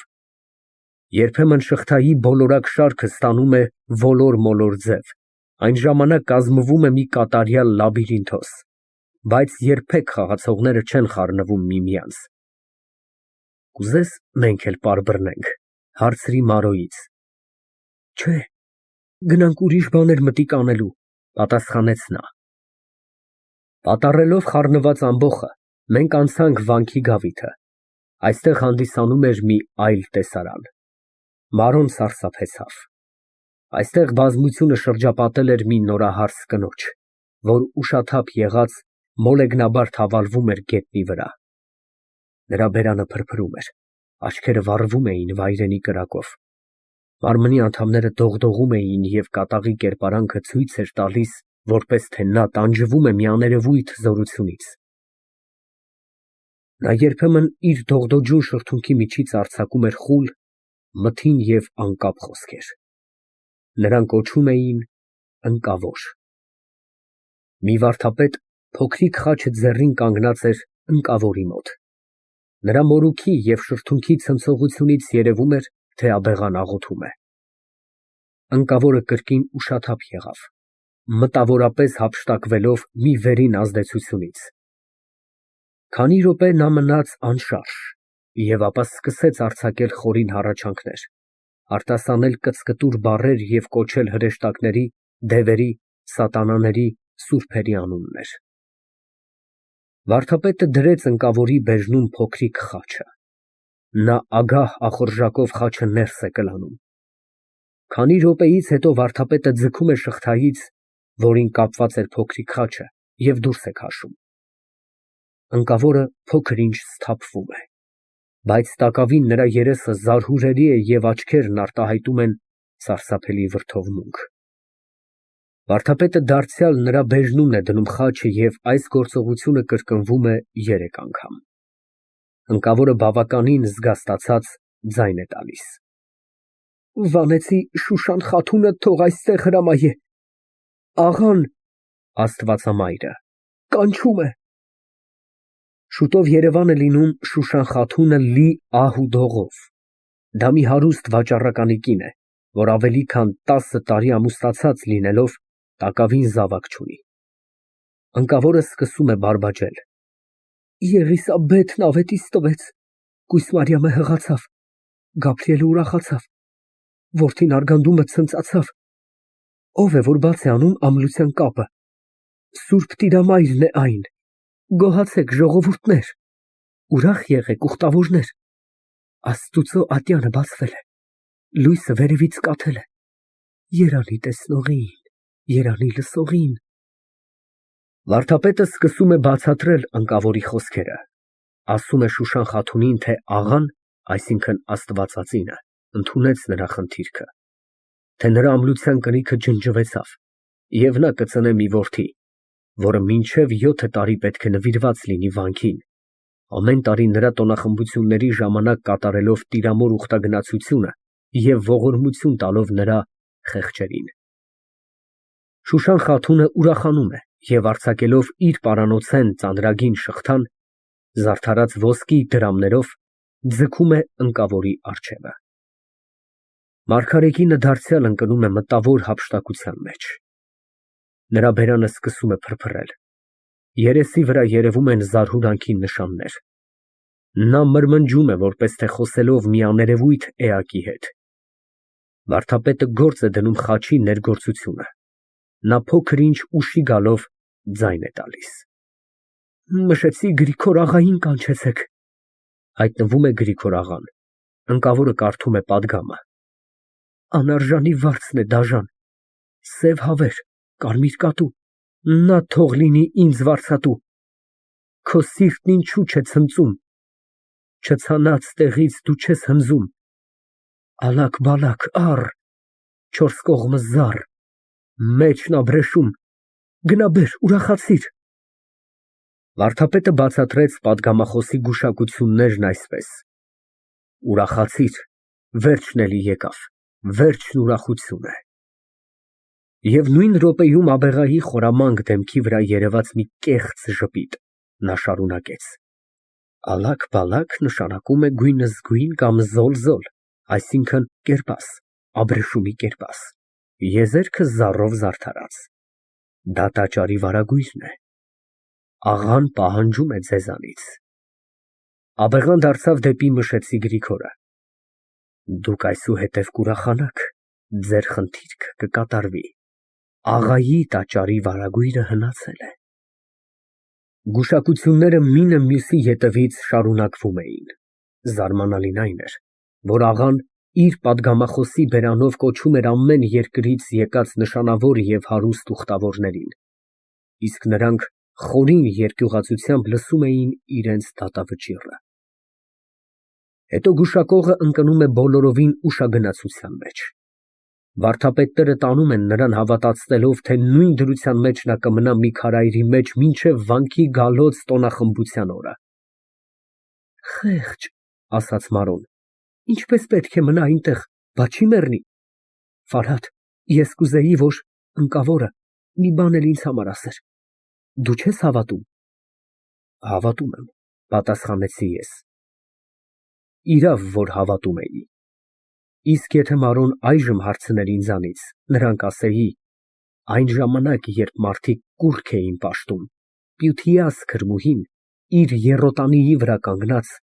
այսպիսի պատգամներ էր կարդում։ Դա ևս Հայաստանի հեթանոսական դարերից մնացած հին սովորություն է։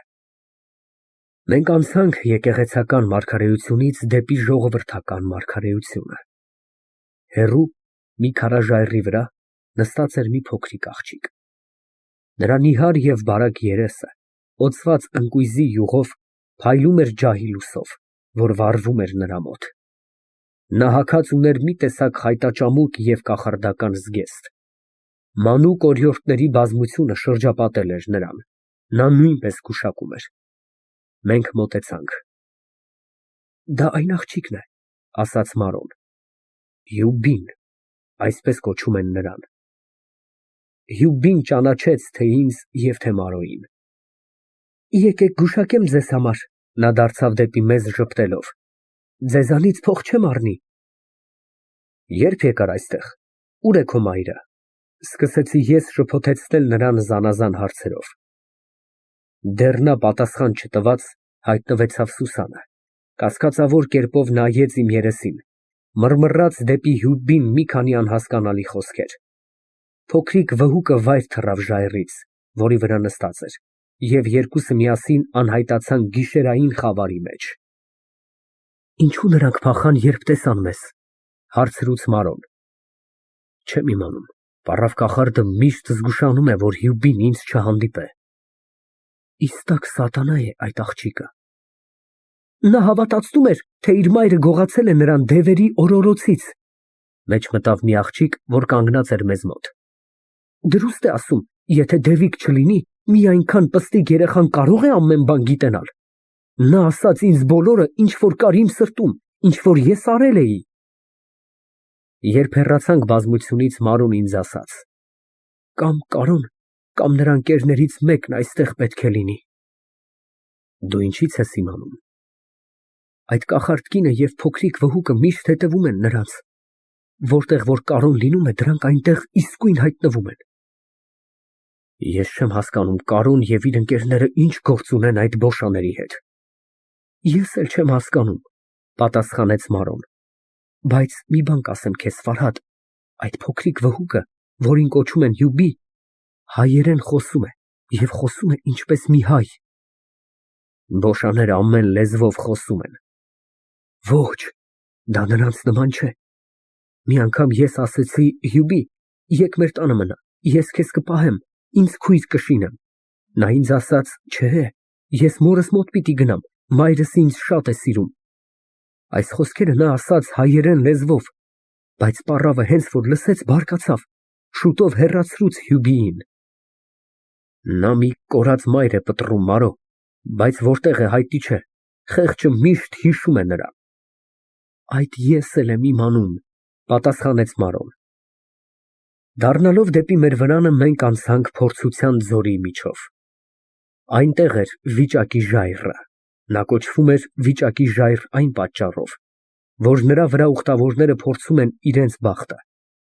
Նրանցից յուրաքանչյուրը մոտենում է ժայռին, առնում է գետնից քարի փոքրիկ կտոր և կպցնում է ժայռին։ Եթե քարի կտորը մնա նրա վրա կպած, նշանակում է, որ նրա ուխտը ընդունելի է եղած, իսկ եթե պոկ գալով քարը վայր ընկավ, վիճակափորձը տխուր դեմքով հեռանում է խորհրդական ժայռից։ Մանոն մոտեցավ փորձելու իր բախտը, բայց այնքան բազմություն թափված էր այնտեղ, որ չկարողացավ տեղ գտնել։ Մենք թողեցինք այդ մի ուրիշ ժամանակի։